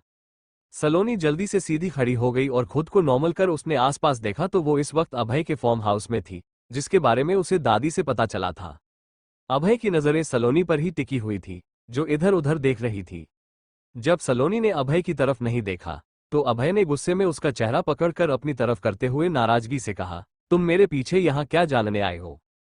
यही कि तुम अभी किसके साथ हो? सलोनी ने भी अभय की आंखों में देखते हुए जवाब दिया। अभय की भवें इकट्ठी हो गई। उसने सलोनी को छोड़ते हुए कहा, जाओ देखो जाकर। सलोनी कुछ पल अभय को घूरती रही, फिर वो फौरन अपना शक दूर करने फार्म हाउस के अंदर चली गई। ये फार्म हाउस अभय के घर से काफी दूर था। वो ज्यादा बड़ा था और ना ही छोटा, इसलिए सलोनी आसानी से हर कमरे में बारी बारी से देख रही थी। वहां कुल 4 कमरे थे और सलोनी अब तक 3 कमरे चेक कर चुकी थी। वो चौथे कमरे के पास पहुंची ही थी कि तभी अभय ने उसका हाथ पकड़ लिया। अब जब तुम देख चुकी हो कि यहाँ कोई नहीं है तो तुम यहाँ से जा सकती हो, मुझे कुछ देर अकेले रहना है, अभय ने कहा तो सलोनी ने अपना हाथ छुड़ाते हुए कहा, मुझे कहीं नहीं जाना, वैसे भी मुझे ये जगह काफी पसंद आई है और आज रात मैं यहीं सोने वाली हूँ। अभय ने वापस से सलोनी का हाथ पकड़कर झटके से उसे अपने करीब खींच लिया, जिस वजह से सलोनी एकदम से अभय के सीने से जा लगी। सलोनी ने अभय के सीने से अपना सिर निकालकर अभय की तरफ देखा तो वो उसे ही देख रहा था। अभय ने सलोनी को अपनी बाहों में कस लिया। तुम्हारे पास अभी भी वक्त है यहाँ सोने का, तुम अपना फैसला बदल भी सकती हो, अभय ने अपनी उंगलियों से सलोनी के शॉर्ट टॉप को ऊपर की तरफ सरकाते हुए कहा, ताकि मेरे जाने के बाद तुम अपनी किसी गर्लफ्रेंड को यहाँ बुला लो। सलोनी ने अभय की बाहों में कसमसाते हुए कहा, तुम्हें नहीं लगता तुम अपने लिए खुद ही मुसीबत मोड़ ले रही हो? अभय ने कहा तो सलोनी एक पल के लिए चुप उसकी आंखों में देखती रही। ठीक है, मैं ये मुसीबत खुद पर लेने के लिए तैयार हूँ। सलोनी के इस जवाब पर अभय ने गुस्से में उसे घूरते हुए छोड़ दिया और वहीं एक रूम में चला गया। सलोनी भी तेजी से उसके पीछे गई, पर इससे पहले वो रूम में इंटर होती अभय ने जोर से दरवाजा बंद कर दिया। सलोनी ने अपनी आंखें सिकोड़कर कुछ पल दरवाजे को घूरा, फिर वही दरवाजे पर ही बैठ गई। उसने अपनी नाइटी की शॉर्ट टॉप की शॉर्ट पॉकेट से अपना फोन निकाला और निधि को कॉल कर दिया। मान रूम में आया तो वहां हल्की रोशनी वाली बल्ब जल रही थी। मान ने हल्की रोशनी में बेड पर सोई निधि को देखा और उसके पास जाकर लेट गया। वो हौले से उसके करीब हुआ और उसने निधि को अपनी बाहों में भर लिया। आज तुम्हारे पास कोई काम नहीं है, निधि ने चीढ़कर मान से कहा और उसे खुद से दूर कर दिया। मान ने वापस निधि को अपनी बाहों में भर लिया। शादी के इतने टाइम बाद चैन से तुम्हारे करीब आया हूं, कम से कम आज ये नाराजगी छोड़ दो प्लीज, मान ने थके लहजे में कहा तो निधि चुप हो गई और फिर उसने अपने कमर में मौजूद मान के हाथ पर अपना हाथ रख दिया। मान के होंठों पर प्यारी सी स्माइल आ गई और निधि के भी। मान ने निधि को कस के अपनी बाहों में भींच लिया और उसकी गर्दन पर किस करते हुए बोला, सॉरी निधि, पर तुम जानती हो ना मैंने कभी तुम्हें जानबूझकर इग्नोर नहीं किया। यू नो ना how much I love you, कहते हुए मान निधि की गर्दन पर अपने होंठ फेर रहा था। निधि ने अपनी आंखें कस के बंद कर ली और उसकी पकड़ मान के हाथ पर कस गई। मान ने अगले ही पल निधि को अपनी तरफ घुमाया और कुछ पल खामोशी उस हल्की सी रोशनी में उसका चेहरा देखने के बाद उसने अपने होंठ निधि के होंठों पर रख दिए। निधि ने अभी भी अपनी आंखें नहीं खोली थी, पर अगले ही पल उसने झटके से अपनी आंखें खोली और मान को खुद से दूर धकेल दिया, क्योंकि उसका फोन बज रहा था। मान ने नाराजगी से निधि की तरफ देखा तो निधि ने अपने कान पकड़ लिए और फोन को स्क्रीन उसे दिखा दी, जिस पर सलोनी का नाम फ्लैश हो रहा था। इन दोनों पति पत्नी की वजह से हमारा रोमांस भी आधा अधूरा रह जाता है। मन ही मन बड़बड़ाते हुए मान ने अपना तकिया और ब्लैंकेट लिया और रूम से बाहर चला गया। निधि पलकें झपकाते हुए उसे देखती ही रह गई। उसे होश तब आया जब उसका फोन दोबारा बजा। निधि ने कॉल रिसीव किया, वैसे ही सामने से सलोनी की आवाज आए। क्या कर रही है, सो गई थी क्या को, तूने मेरा कॉल रिसीव नहीं किया? नहीं, वो निधि कुछ कहती उससे पहले ही सलोनी बोल पड़ी। हाँ, तू कहाँ से सोने लगी? मेरा पति जो खुद मुझसे दूर रहता और दूसरे के पतियों को भी उनकी पत्नियों से दूर रखता है। अच्छा ये सब छोड़, चल ना ऑनलाइन लूडो खेलते हैं, मुझे नींद। सलोनी की आवाज उसके गले में ही अटक कर रह गई। जब उसने महसूस किया कि उसके बगल में कोई बैठा है, उसने हल्के से अपनी गर्दन घुमाई तो उसके बगल में बैठा अभय उसे ही घूर रहा है। वो तो निधि के साथ बस टाइम पास कर रही थी, उसे क्या पता था कि अभय उसे सुन रहा होगा। उसने मन ही मन खुद को कोसा और वहां से उठने लगी, पर अभय ने उसका हाथ पकड़कर उसे खींच लिया, जिस वजह से वो सीधे अभय की बाहों में जा गिरी और उसका फोन उससे दूर छिटक कर गिरकर बंद हो गया। फोन के कट होने पर निधि ने कुछ पल फोन को घूरा, फिर अपना सिर झटक कर वो बेड से नीचे उतर गई। वो रूम से बाहर गई और इधर उधर देखने लगी। घर पर सब सो चुके थे। ये देख निधि तेज कदमों से सीढ़ियां चढ़ते हुए छत पर चली गई। छत की एक तरफ एक झूला लगा था, जिस पर तकिया लगाए मान सो रहा था या सोने की कोशिश कर रहा था। निधि उसके पास जाकर बैठ गई। ये महसूस करते ही मान ने अपनी आंखें बंद कर ली। मान के इस रिएक्शन से निधि ने अजीब सा मुंह बना लिया। फिर उसे एक शरारत सूझी तो वो इधर उधर देखने लगी, पर उसे कुछ मिला ही नहीं। फिर कुछ सोचकर उसने अपने आंचल के कोने को मोड़ा और उसे पतला कर वो मान के कान में गुदगुदी करने लगी। मान जैसे ही अपने हाथ कान के पास लाता, निधि झट से अपना हाथ खींच लेती। काफी टाइम तक ये सब चलता रहा। फिर मान ने अपना हाथ कान के पास ले जाना छोड़ दिया। मान के ऐसा करने से निधि का ध्यान भटक गया और वो मान के चेहरे को देखने लगी। उसकी आंखें बंद थी। निधि अभी मान को देख ही रही थी कि तभी अचानक से मान ने रिएक्ट किया और झट से उसकी कलाई पकड़ ली। निधि पहले तो हैरान हुई, फिर उसने अपना मुंह बना लिया। निधि के इस एक्सप्रेशन ने मान के होंठों पर मुस्कान ला दी। मान ने उसे खींचकर अपने सीने से लगा लिया। कुछ देर बाद निधि धीरे से बोली, मान रूम में चले। मान ने निधि को खुद से दूर किया और झूले से उतरकर उसने निधि को अपनी बाहों में उठाते हुए कहा, पूछो मत मेरी जान, ऑर्डर दो। मान के ऐसे कहने से निधि मुस्कुरा कर रह गई। मान निधि की अपनी बाहों में उठाए रूम की तरफ बढ़ गया और कुछ ही देर में उसके रूम के अंदर से लॉक होने की आवाज आई। अभय की गोद में सिकुड़ी सलोनी अभय को ही देख रही थी। अभय ने अपना चेहरा सलोनी के करीब किया, तब भी सलोनी बिना पलके झपकाए उसे ही देख रही थी। अभय ने अपने होंठ सलोनी के होंठों के एकदम करीब कर दिया। अब की बार सलोनी की पलकें बंद हो चुकी थी। अभय कुछ पल उसकी बंद पलकों और उसके हल्के हिलते होंठों को देखता रहा, फिर अगले ही पल उसने अपना थूक निगलते हुए अपनी पलकें एक पल के लिए बंद की।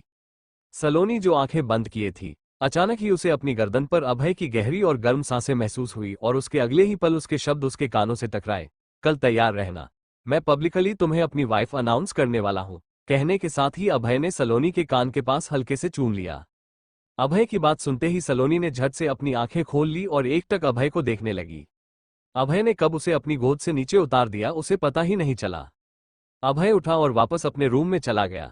सलोनी अभी भी वैसे ही बैठी थी जब फिर से उसके कानों में अभय की आवाज पड़ी, सोना है या रात भर वहीं बैठी रहोगी। अभय की आवाज सुनने के बाद भी जब सलोनी अपनी जगह से नहीं हिली तो अभय ने दोबारा कहा, अगर वहीं रहना है तो ठीक है, मैं रूम अंदर से लॉक कर रहा हूं, तुम रहो अकेले, क्योंकि अब सारे सर्वेंट्स भी जा चुके हैं और यहाँ गार्ड्स नहीं है, पर आसपास जंगली भालू देखा गया है। कहते हुए अभय दरवाजे के पास आ गया, पर उसने जैसे ही दरवाजा बंद करना चाहा, सलोनी उसे धकेल के अंदर घुस गई।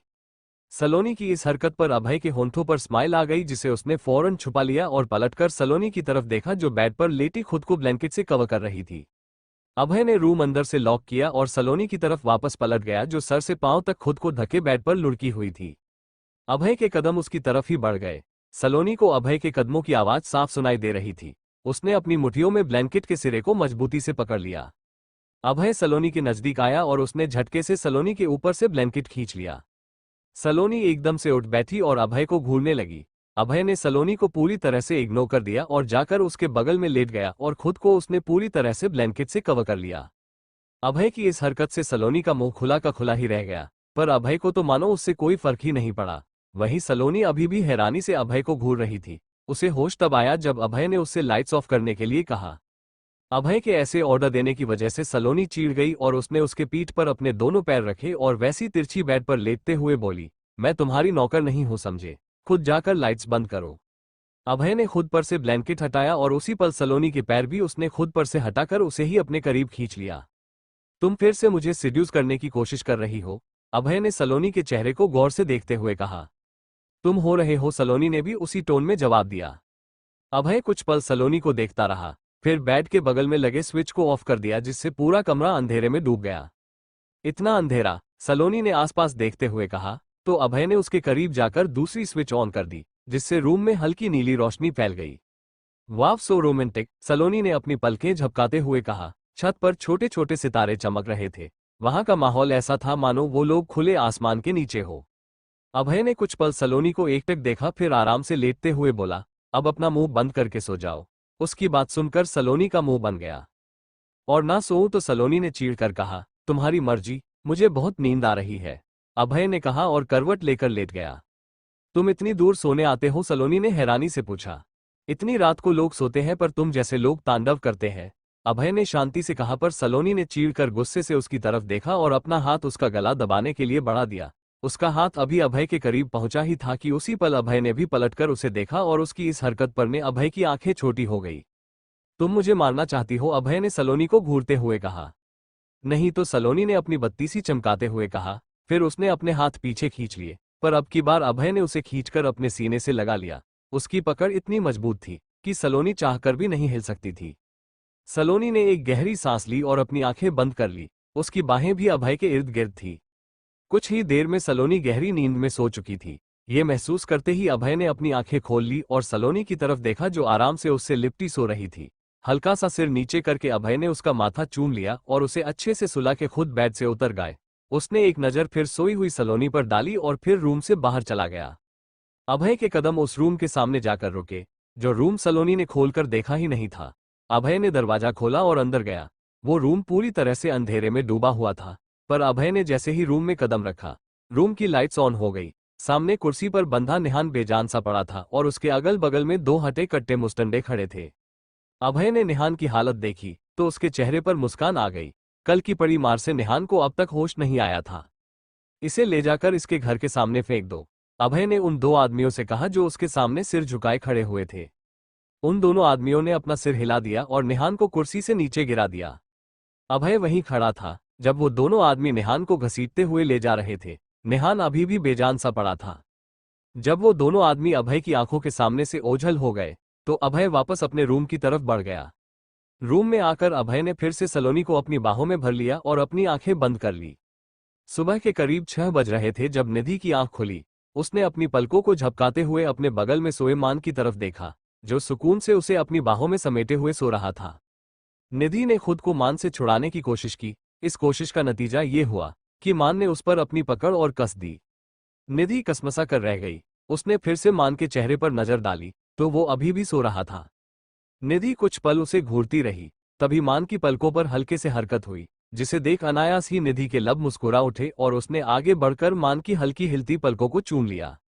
निधि की इस हरकत ने मान के होंठों पर स्माइल ला दी और उसकी पकड़ निधि पर हल्की हो गई। मान की पकड़ ढीली पड़ती देख निधि ने झट से उसे खुद से दूर किया और बेड से नीचे कूद गई। मान ने उसी पल अपनी आंखें खोली और एकटक निधि को देखने लगा। निधि ने जीभ दिखाकर मान को चिढ़ाया और तेजी से कबर्ड के पास जाकर वो अपने कपड़े निकालने लगी। निधि ने एक साड़ी निकाल ली और कबर्ड बंद किया। तभी अपनी कमर पर छुवन महसूस करते ही वो एकदम से पलट गई। निधि जैसे ही पलटी उसके सामने मान का हैंडसम सा चेहरा आ गया। मान ने निधि के चेहरे को अपने हाथों में भरते हुए कहा, कितनी बार कहा है, मेरी मॉर्निंग किस मिस नहीं होनी चाहिए। मान की बात सुनकर निधि ने मुंह बनाया। उसी पल मान ने आगे बढ़कर उसके बनते बिगड़ते हुए होंठों को अपने होंठों से शांत कर दिया। निधि की आंखें एकदम से बंद हो गई और उसके दोनों हाथ मान की गर्दन पर लिपट गए और वो दोनों ही एक दूसरे को शिद्दत से चूमने लगे। वो दोनों दुनिया से बेखबर एक दूसरे में गुम इस पल को जी रहे थे जब मान के फोन की बजती रिंगटोन ने उन्हें डिस्टर्ब कर दिया। मान जल्दी से निधि से दूर हुआ और अपना फोन ढूंढने लगा, क्योंकि उसे पता था इस समय उसके बॉस के सिवाय उसे कोई भी कॉल नहीं कर सकता। निधि ने कुछ पल मान को घूर कर देखा, फिर गुस्से में मुंह फुलाए वो वहां से चली गई। फोन हाथ में आते ही मान ने झट से कॉल रिसीव करके कान में लगा लिया। एक फोन उठाने में इतना समय मान के कॉल रिसीव करते ही सामने से अभय की गुस्से से भरी आवाज उभरी। सॉरी सर, वो अकूली मान अभी कह ही रहा था कि इतने में ही उसे अभय ने टोकते हुए कहा, मुझे कोई बहाना नहीं चाहिए, जल्दी से एक प्रेस कॉन्फ्रेंस अरेंज करो। इतना कहकर अभय ने कॉल एंड कर दिया। मान ने मन ही मन अभय को 2-4 गालियां दी और फिर कबर्ड की तरफ देखा, जहां से निधि अब नदारद थी। मान ने अपना सिर झटका और फ्रेश होने चला गया। सुबह जब मिस्टर बंसल घर से बाहर निकले तो अचानक ही उनकी नजर बेजान से पड़े निहान पर पड़ी, जो वहीं घर की दीवार से चिपका जमीन पर उगे कुछ घास पर पड़ा हुआ था। मिस्टर बंसल तो अपने बेटे की ये हालत देख तड़प उठे। उसने जल्दी से गार्ड्स को आवाज दी। मिस्टर बंसल की आवाज सुनते ही गार्ड्स तेजी से उनके पास आए, पर उनकी नजरों का पीछा करते हुए जब उन गार्ड्स ने निहान को देखा तो उन्होंने जल्दी से रिएक्ट किया और उसके पास जाकर उसे हिलाकर देखने लगे, पर वो तो बेजान सा पड़ा था। डॉक्टर को बुलाओ जल्दी और निहान को अंदर ले चलो, मिस्टर बंसल ने गार्ड्स पर गुस्सा करते हुए कहा तो गार्ड्स ने फौरन मिलकर निहान को उठा लिया और घर की तरफ बढ़ गए। सुबह के 10 बज रहे थे। सलोनी जब नींद से जागी तो अभय उसके पास में नहीं था। ये देखकर वो झट से उठ बैठी। अभय को ना पाकर वो जल्दी से बेड से नीचे उतरी और तेजी से दरवाजे की तरफ बढ़ी और बाहर निकली। सलोनी काफी तेजी से बाहर निकली थी, जिस वजह से वो सामने से आते अभय से टकरा गई। सलोनी संभल ही नहीं पाई, पर वो गिरती उससे पहले ही अभय ने उसे संभाल लिया। जल्दी से रेडी होकर बाहर आओ, अभय ने सलोनी को छोड़ते हुए कहा और जो शॉपर उसके हाथ से छूटकर नीचे गिर गया था, उसे उठाकर उसने सलोनी के हाथ में पकड़ा दिया। सलोनी ने कुछ कहने के लिए अपना मुंह खोला ही था कि अभय ने उसे टोकते हुए कहा, तुम्हारे पास 10 मिनट है, जल्दी करो, हमें जाना है। कहकर अभय बिना सलोनी पर ध्यान दिए ही वहां से दूसरे कमरे में चला गया। सलोनी ने शॉपर खोलकर देखा तो उसमें येलो और रेड कलर की ड्रेस थी। सलोनी को वो ड्रेस काफी पसंद आई, जिस वजह से उसके चेहरे पर प्यारी सी स्माइल आ गई। क्या हुआ है मेरे बेटे को? डॉक्टर मिस्टर बंसल ने डॉक्टर के बाहर आते ही उनसे सवाल करना शुरू कर दिया। देखिए मिस्टर बंसल, हम अभी कुछ कह नहीं सकते, क्योंकि पेशेंट को अभी होश नहीं आया है। उन्हें बहुत बुरी तरह से टॉर्चर किया गया है। उन्हें लिमिट में कट दे देकर जिंदा ही रखा है, मरने नहीं दिया, डॉक्टर ने कहा। तो मिस्टर बंसल ने अपने दांत पीस लिए। जिसने भी मेरे बेटे के साथ ऐसा किया है, मैं उसे छोड़ूंगा नहीं, मिस्टर बंसल ने गुस्से में कहा। आज शायद पेशेंट को होश आ जाए, वरना उनके लिए खतरनाक हो सकता है, डॉक्टर ने कहा। तो मिस्टर बंसल ने खामोशी ने उनकी तरफ देखा। पेशेंट जैसे ही होश में आए, आप मुझे कॉल कर लेना, इतना कहकर डॉक्टर वहां से चले गए। डॉक्टर के जाते ही मिस्टर बंसल रूम में आए और निहान की तरफ देखा तो वो बेजान सा अभी भी बिस्तर पर पड़ा था। सलोनी तैयार होकर रूम से बाहर आए। ठीक उसी वक्त अभय भी बगल वाले रूम से बाहर आया। वो भी ब्लैक सूट में रेडी था, जिसके शर्ट का कलर रेड था, बाल तरीके से सेट थे और वो एकदम जेंटलमैन की तरह लग रहा था। अभय ने अपनी नजरें उठाकर सलोनी की तरफ देखा तो कुछ पल के लिए नजरें मानो उसी पर ठहर गई। रेड एंड येलो कलर की ड्रेस में सलोनी बेहद खूबसूरत लग रही थी। बालों को उसने करीने से सेट किया था, जो खुले हुए उसके कंधे की शोभा बढ़ा रहे थे। हल्का सा मेकअप भी किया था उसने, जिस वजह से वो और भी खूबसूरत लग रही थी। सलोनी के होंठों पर प्यारी सी स्माइल आ गई और वो जाकर अभय के सामने खड़े हो गई। चले, अभय को चुप देख सलोनी ने कहा तो अभय एक पल के लिए हड़बड़ा गया। हाँ चलो, मेरा मुंह क्या देख रही हो?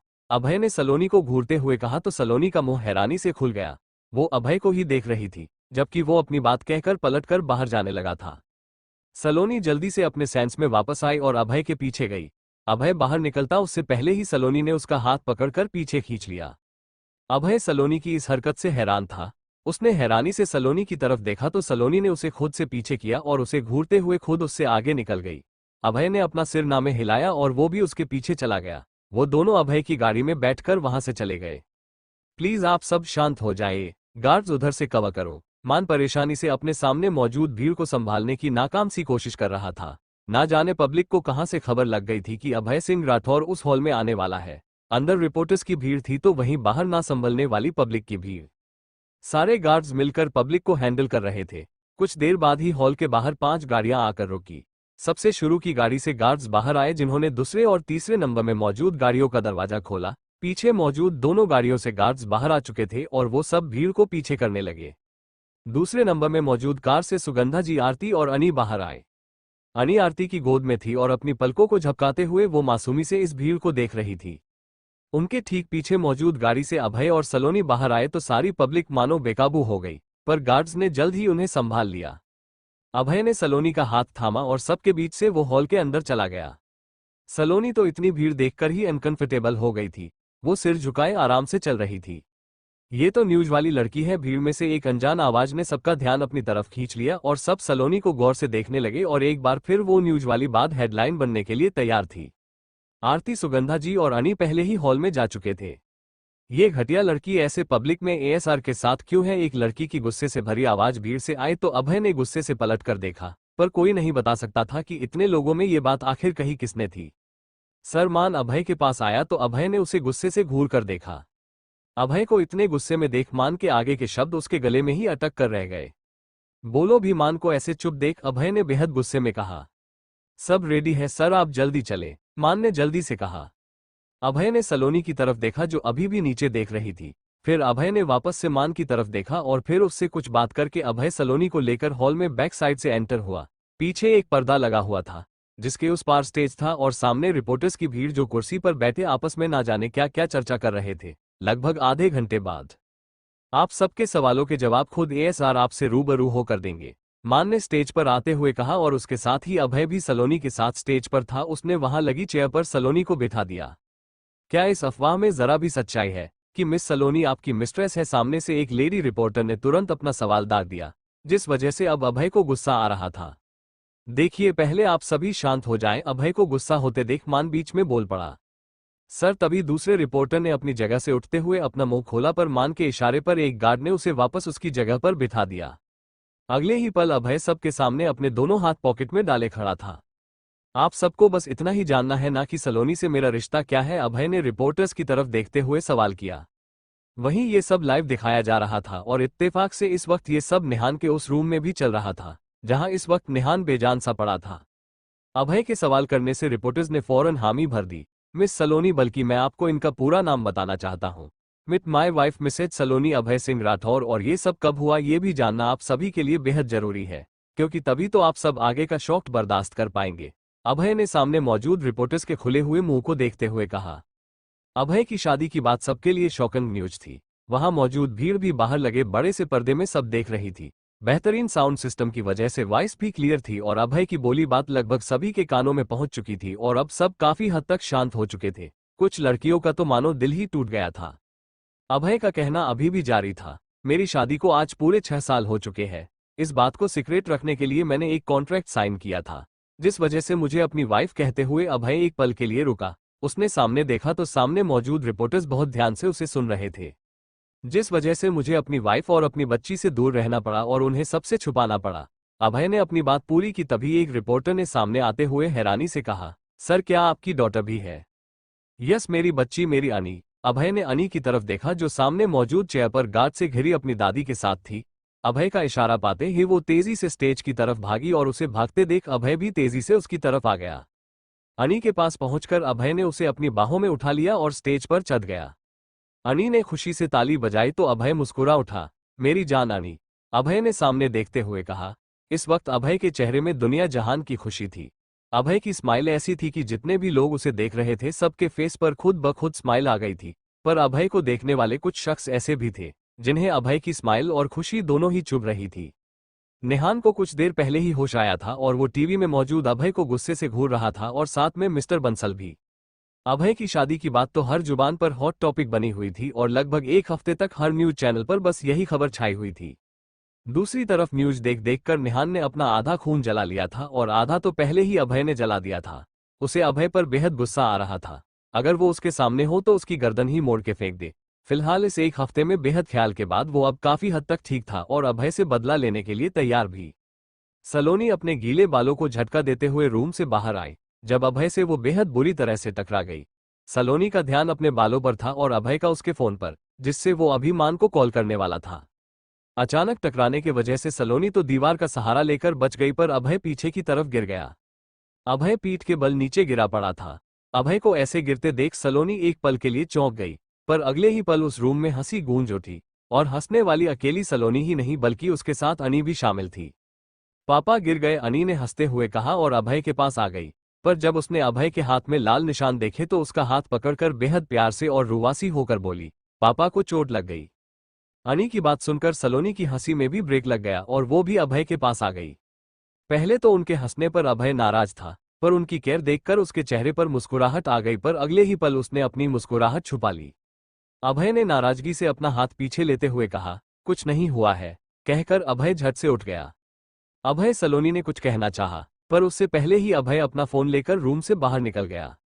अभय के जाते ही अनी ने सलोनी की तरफ देखते हुए नाराजगी से कहा, मम्मा पापा पर क्यों हंसे, देखो पापा अनी से भी गुस्सा हो गए।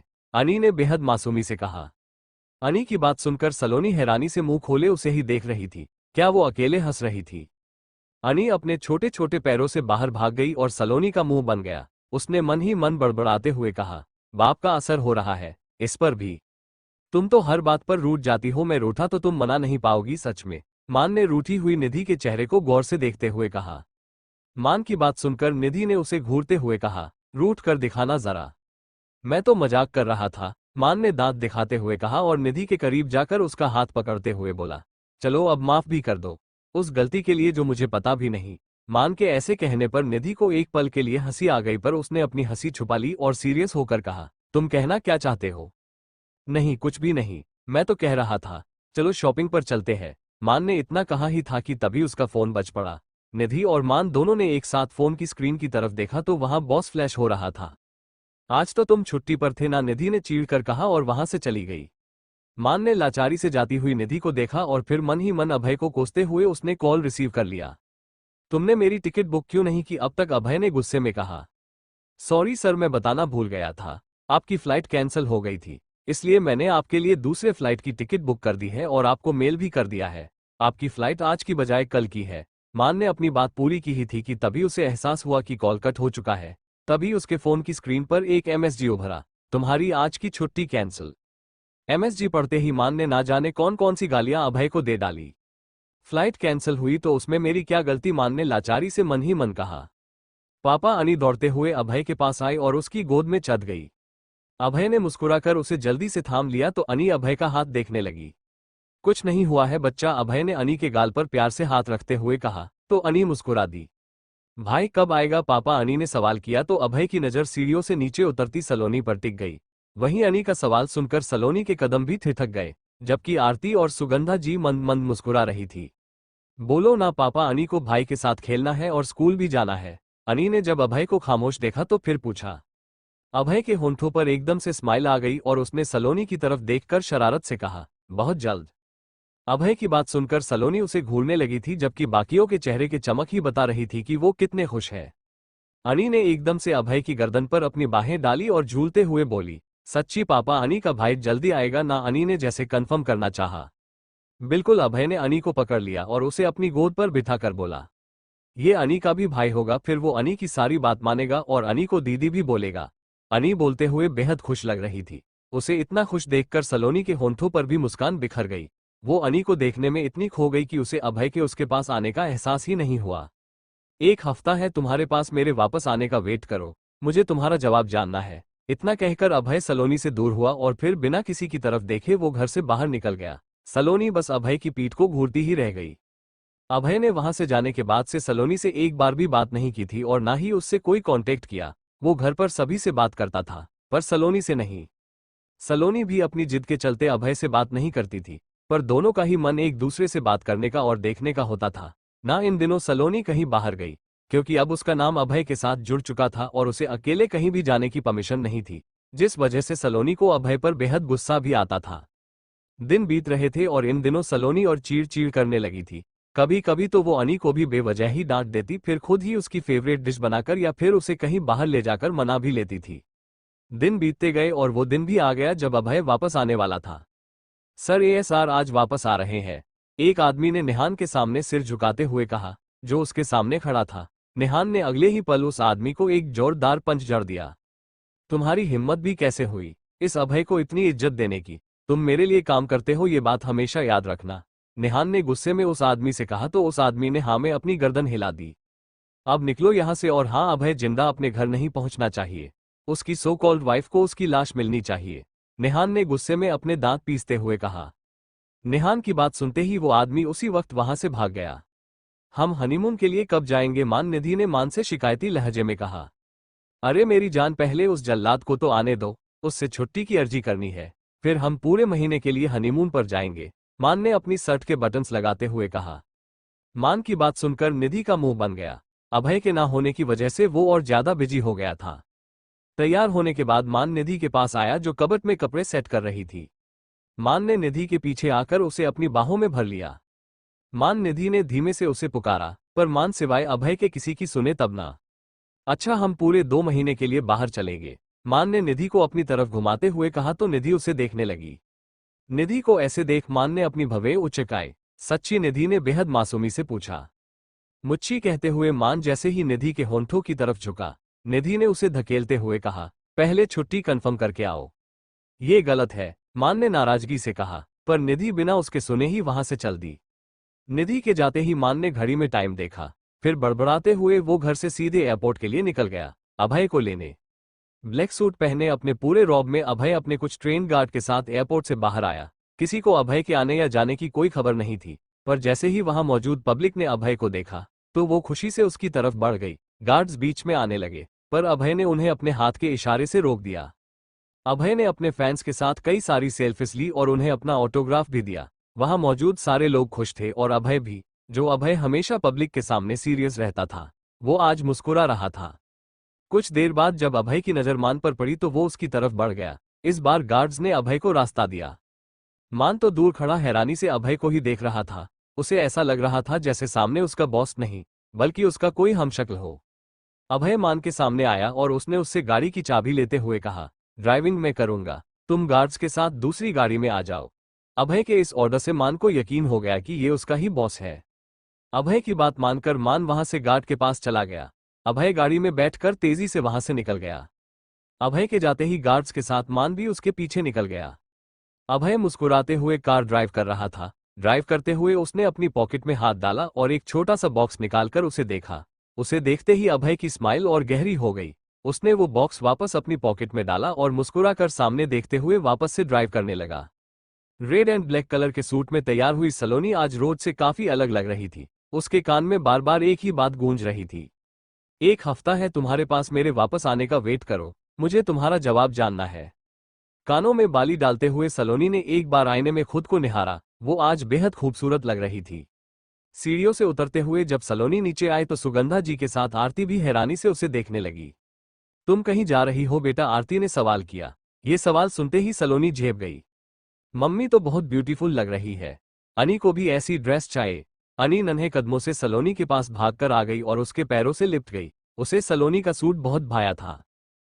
ठीक है, आज पापा आ रहे हैं ना, वो आपके लिए ऐसी ड्रेस दिला देंगे, सलोनी ने अनी को अपनी गोद में उठाते हुए कहा तो अनी खुश हो गई। सलोनी की बात सुनकर सुगंधा जी और आरती भी मुस्कुरा दिए। अगर वो जिंदा बचा तो तुम्हारी लाश तुम्हारे घर पार्सल हो जाएगी। इतना कहकर निहान ने अपना फोन बेड पर पटक दिया। आई हेट यू अभय, मैं तुमसे तुम्हारी सांसें छीन लूंगा, निहान ने कहा और अजीब तरह से हंसने लगा। तुम किससे बात कर रहे थे? निहान मिस्टर बंसल रूम में आते हुए बोले। कुछ नहीं डैड, पर मैं अब अभय को और बर्दाश्त नहीं कर सकता, निहान ने अपने दांत पीसते हुए कहा। उम्मीद करता हूं कि वो इस बार जिंदा ना बचे, वरना इस बार वो तुम्हारी सांसें रोक देगा, मिस्टर बंसल बोले और गुस्से से वहां से चले गए। निहान वहीं खड़ा अपने डैड को वहां से जाते हुए बस देखता ही रह गया। वो जिंदा बिल्कुल भी नहीं बचेगा, निहान ने पूरे विश्वास के साथ कहा और वो भी रूम से बाहर निकल गया। अभय ने ड्राइव करते हुए ही अनी को कॉल कर दिया। हेलो पापा, जल्दी आओ ना, अनी को न्यू ड्रेस लेने जाना है। कॉल रिसीव करते ही अनी ने कहा तो अभय की स्माइल बड़ी हो गई।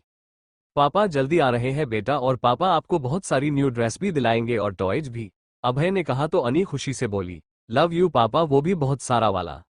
लव यू बच्चा, उससे भी ज्यादा वाला, अभय ने मुस्कुराकर जवाब दिया। तभी अचानक अभय की गाड़ी के टायर्स फट गए और अचानक ही उसकी गाड़ी डिसबैलेंस हो गई। शिट अभय के मुंह से निकला और उसने गाड़ी के ब्रेक्स दबा दिए। उसके अगले ही पल उसके बाजू से आती एक ट्रक ने जोर से अभय की गाड़ी को टक्कर मार दी। अनी अभय से बात कर रही थी और फोन स्पीकर पर था, जिस वजह से उसकी बात हर कोई सुन पा रहा था। सबके चेहरे पर इस वक्त प्यारी सी स्माइल थी।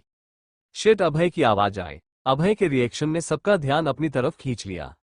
सलोनी ने अनी के हाथ से फोन ले लिया और हेलो हेलो करने लगी, पर सामने से अभय की आवाज नहीं आई, बल्कि अगले ही पल एक जोरदार टक्कर की आवाज सुनकर सलोनी के हाथ से फोन लगभग छूट ही गया था। सलोनी ने फोन संभाला और कुछ कहना चाहा, पर कॉल एंड हो गया। सलोनी ने अपने होंठ भींच लिए।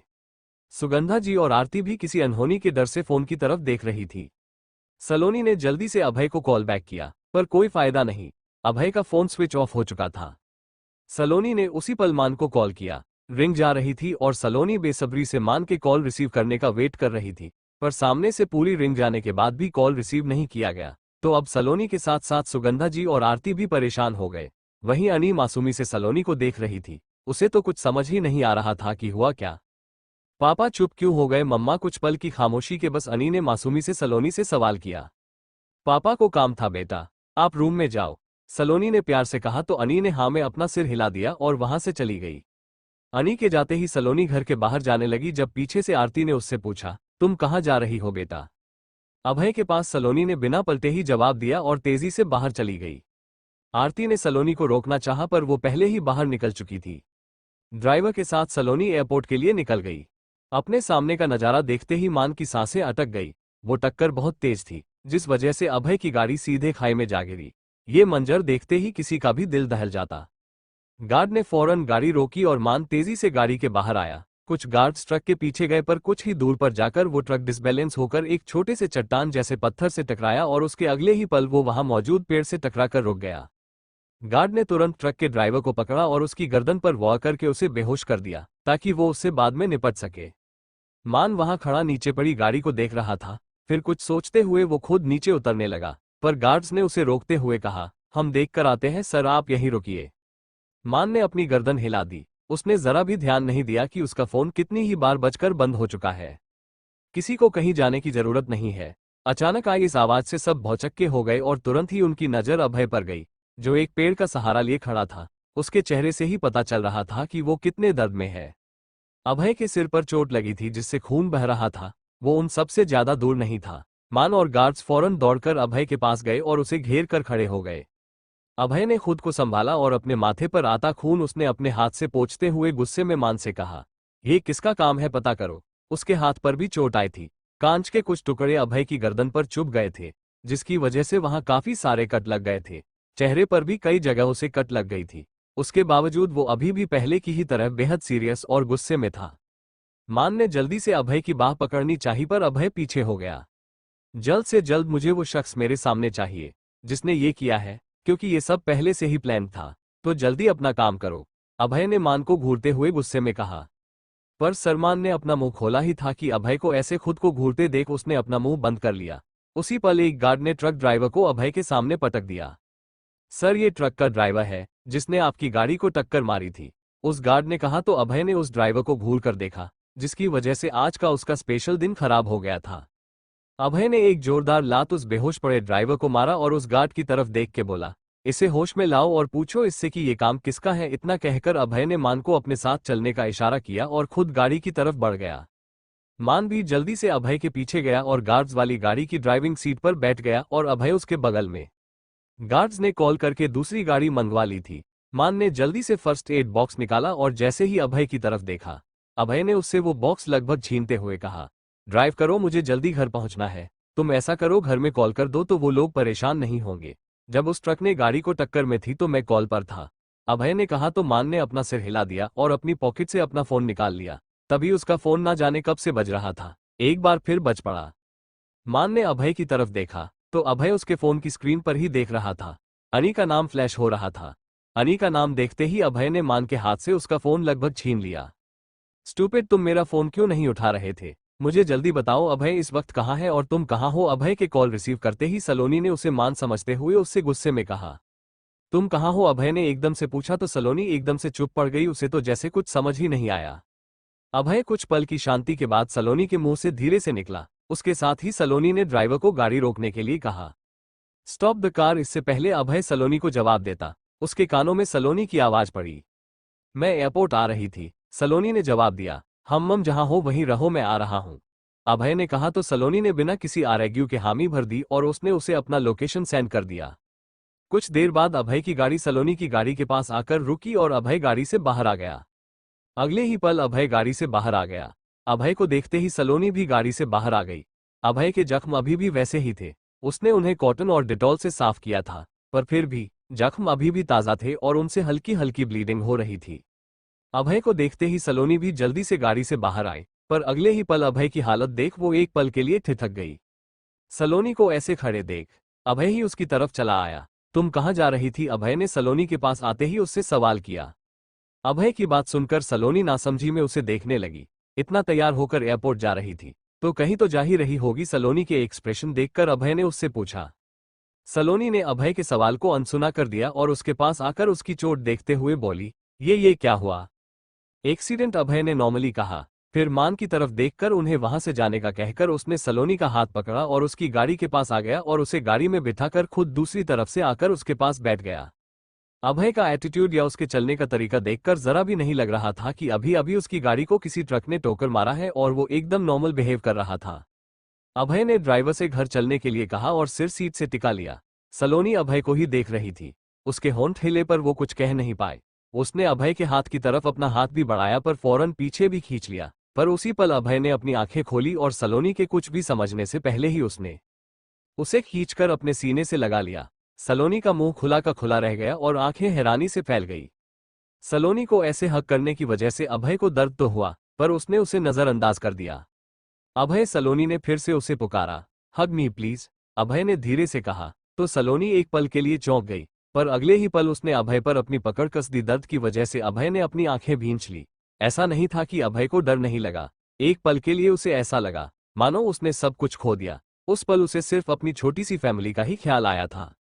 कुछ पल बाद सलोनी ने अचानक अपनी नजरें घुमाकर ड्राइवर की तरफ देखा जो उन्हें इग्नोर करते हुए सिर्फ गाड़ी ड्राइव कर रहा था। सलोनी ने बमुश्किल अपना हाथ बढ़ाया और उनके बीच का पार्टीशन गिरा दिया। अभय ने अभी भी सलोनी को हक किया हुआ था। कुछ देर बाद जब गाड़ी रुकी तो अभय सलोनी से दूर हो गया। सलोनी फौरन गाड़ी से बाहर जाने लगी पर अभय ने उसका हाथ पकड़कर उसे रोक लिया। सलोनी ने एक नज़र अपने हाथ की तरफ देखा और फिर अभय की तरफ। तुम्हारा जवाब क्या है सलोनी? मुझे अभी जानना है, क्या तुम लाइफ टाइम मेरे साथ रहोगी या? अभय ने अपने शब्द अधूरे ही छोड़ दिए। सलोनी कुछ पल तक अभय के चेहरे को गौर से देखती रही। फिर अगले ही पल आगे बढ़कर उसने अभय को अपने गले से लगा लिया।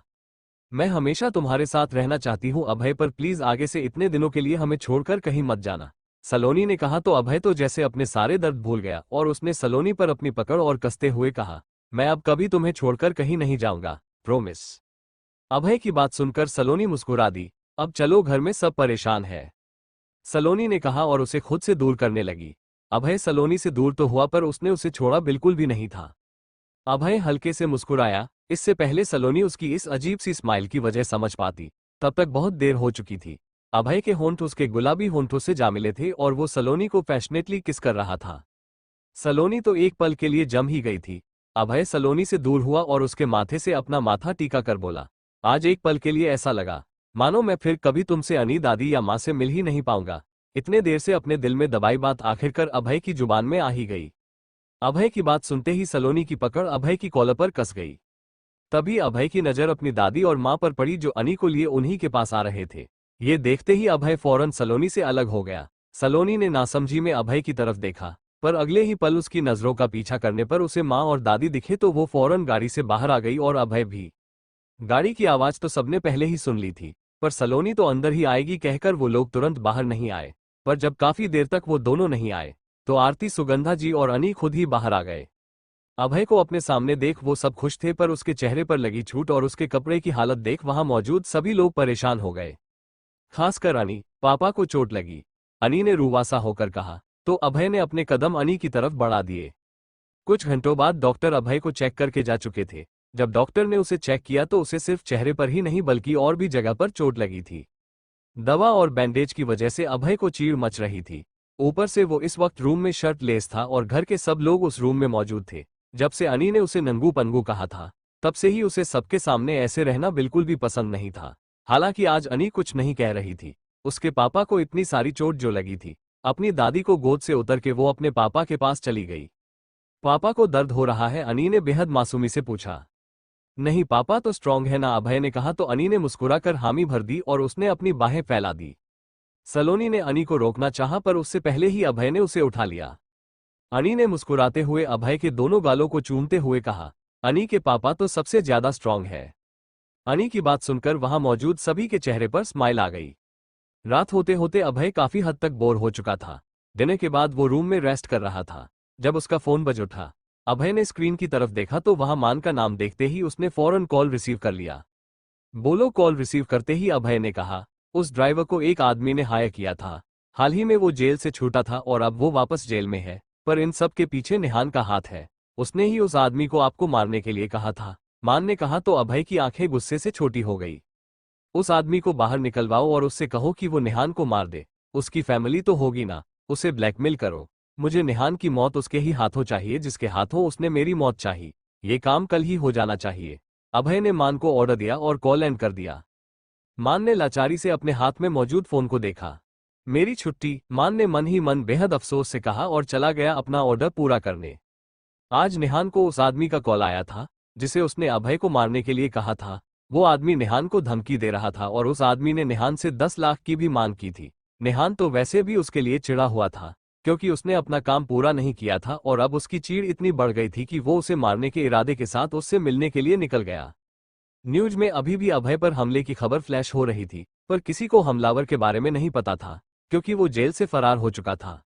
अभय अपने घर के सोफे पर बैठा आराम से न्यूज देख रहा था।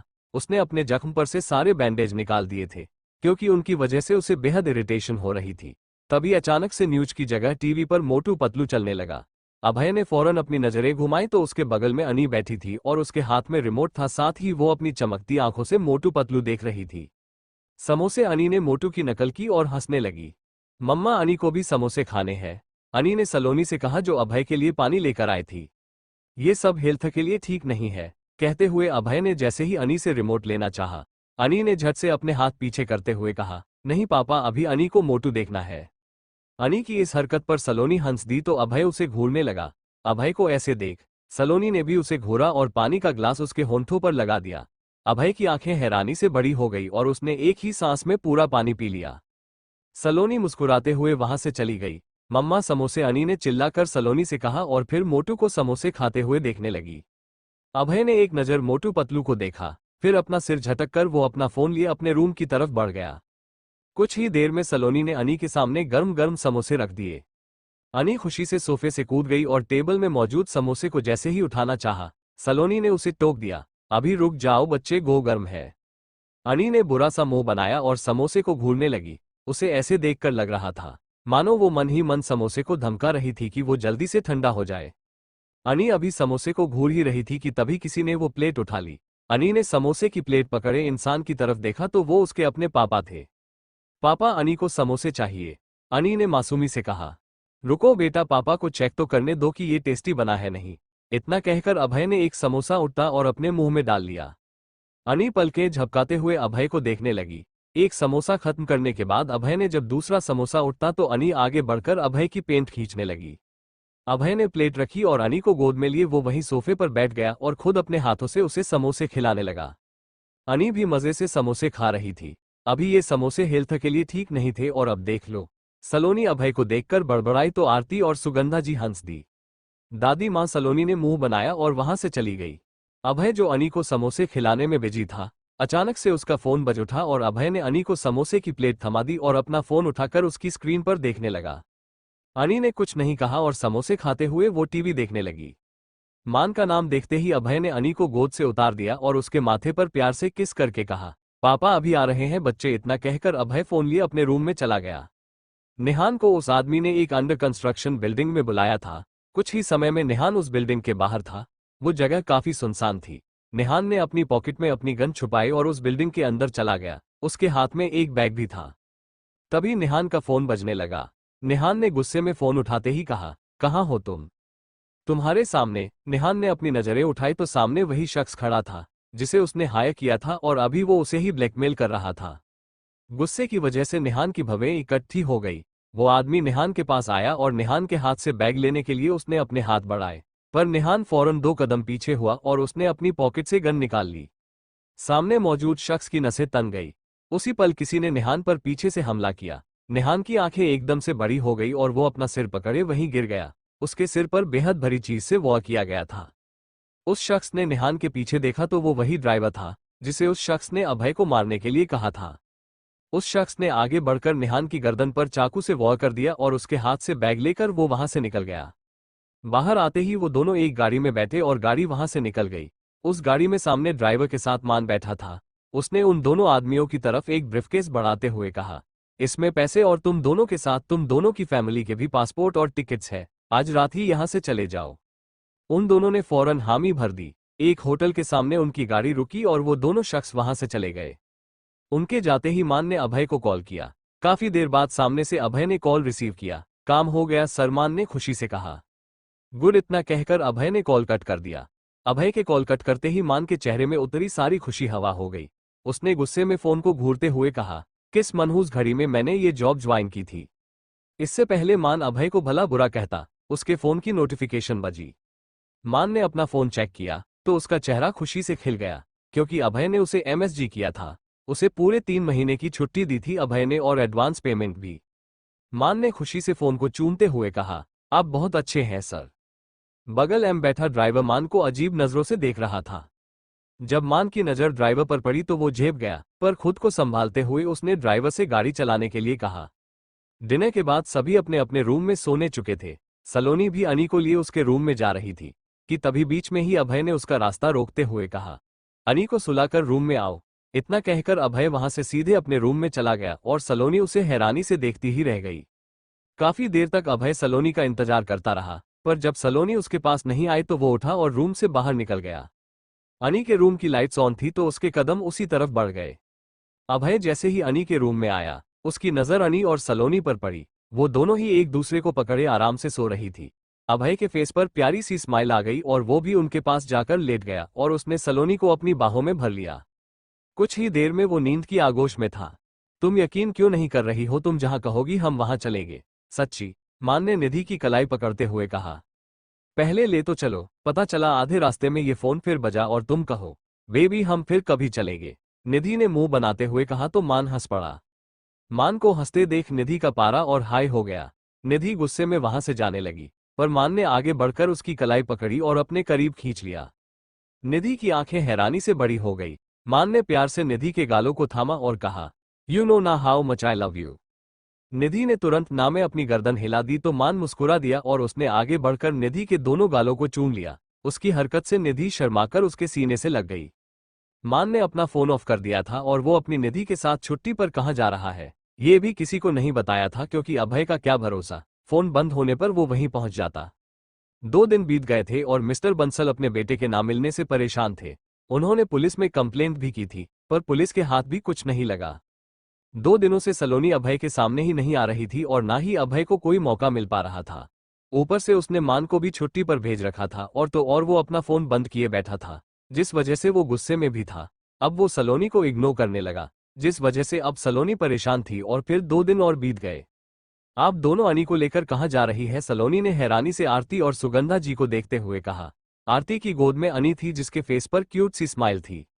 बेटा हम पूजा में जा रहे हैं, शर्मा की बहू का लड़का हुआ है, तुम यहीं रहो, पता नहीं अभय कब आ जाए। आरती ने कहा तो सलोनी ने हाँ में अपना सिर हिला दिया। मम्मा अनी न्यू बेबी देखने जा रही है, अनी ने खुशी से कहा तो आरती, सलोनी और सुगंधा जी तीनों ही मुस्कुरा दिए। कुछ देर बाद आरती, सुगंधा जी और अनी वहां से जा चुके थे। उनके जाते ही सलोनी के चेहरे पर स्माइल आ गई।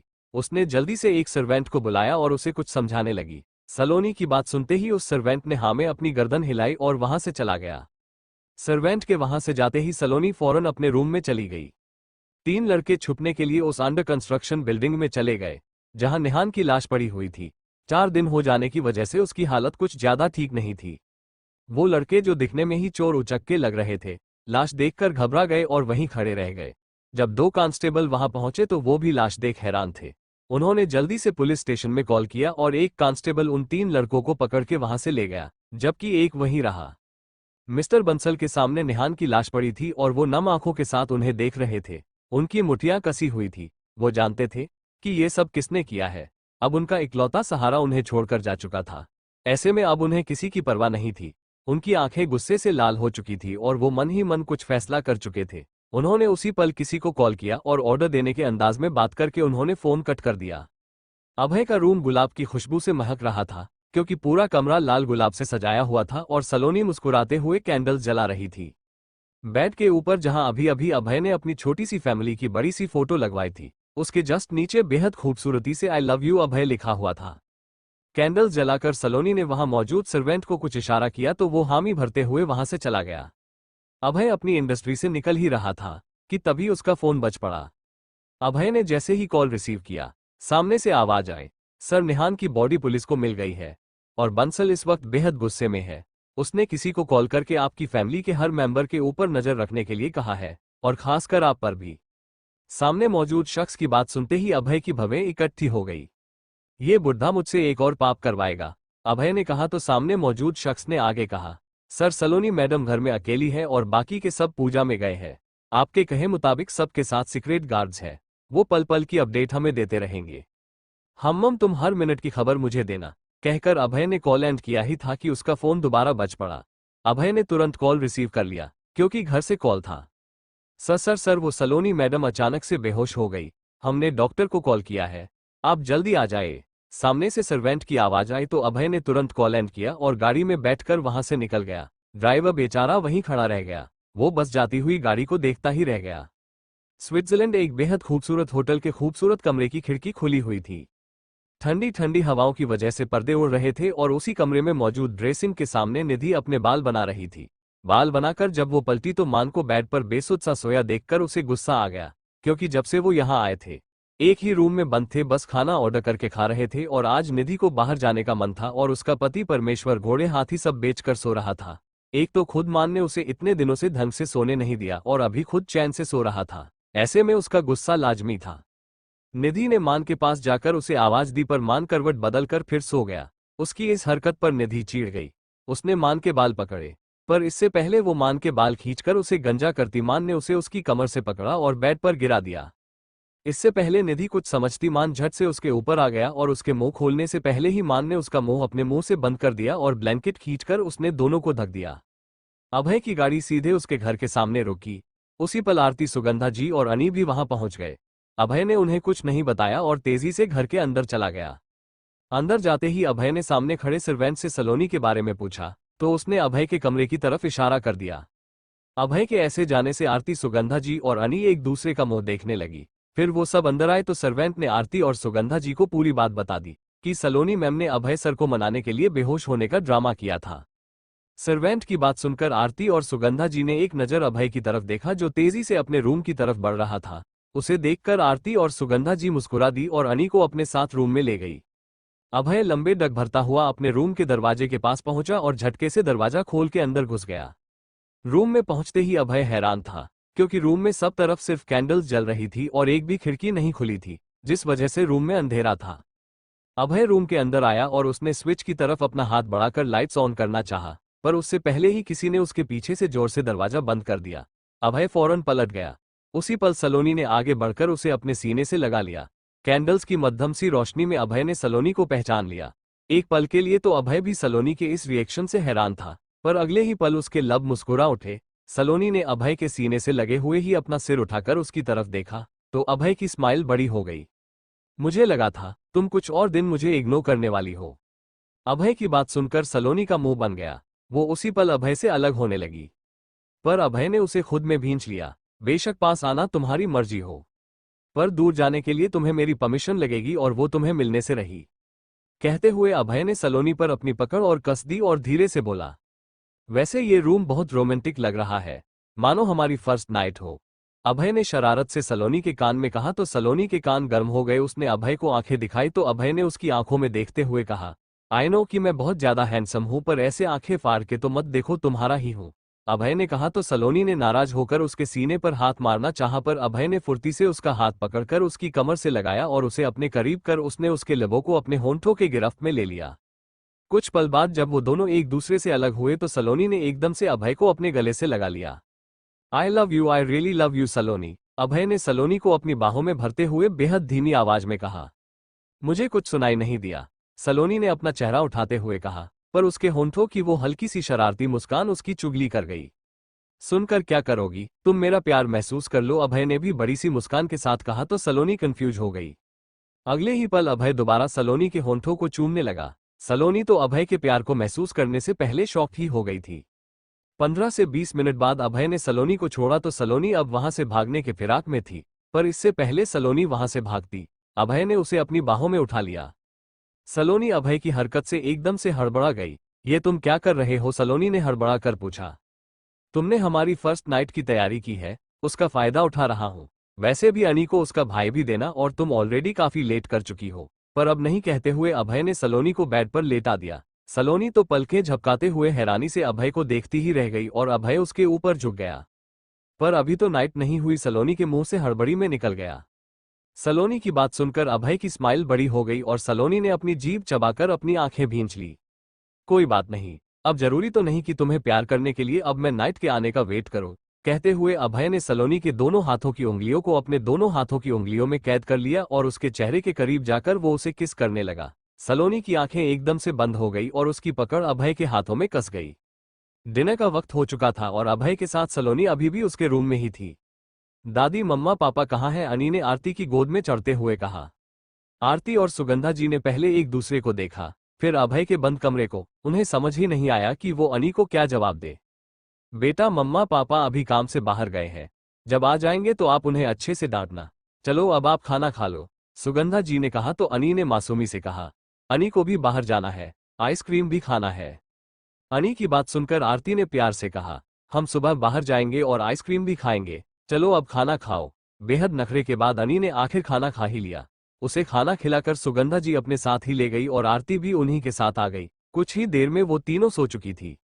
लगता है सब सो गए, अभय की शर्ट पहने खड़ी सलोनी ने दरवाजे पर कान लगाकर कहा। इसलिए हमें भी सोना चाहिए, अभय ने उसे अपनी बाहों में भरते हुए कहा। अभय इस वक्त सिर्फ लव में था। सलोनी ने झट से अभय को धक्का देते हुए नाराजगी से कहा, अब इसे मत फाड़ देना। अभय ने उसके टॉप के बटन न खुलने पर उसे फाड़ दिया था और वो टॉप जमीन में बेदर्दी से पड़ा हुआ था। अभय के लब मुस्कुरा उठे और उसने उसी पल सलोनी की पहनी हुई शर्ट के 2 बटन तोड़ दिए। सलोनी ने हैरानी से पहले खुद को देखा, फिर अभय को जो उसे फिर से अपनी बाहों में लिए खड़ा उसे ही देख रहा था। सुबह का वक्त था जब सलोनी ने बमुश्किल अपनी आंखें खोली। टेबल लैंप की रोशनी में अपने सामने अभय को देखकर वो मुस्कुरा दी। अभय सलोनी को अपनी बाहों में जकड़े चैन से सो रहा था। वो दोनों बेहद करीब थे। सलोनी अभय से छूटने के लिए कसमसाई तो अभय की नींद भी खुल गई। अभय पहले तो मुस्कुराया, फिर उसने वापस से अपनी आंखें बंद कर दी और सलोनी के सीने में अपना सिर रख दिया।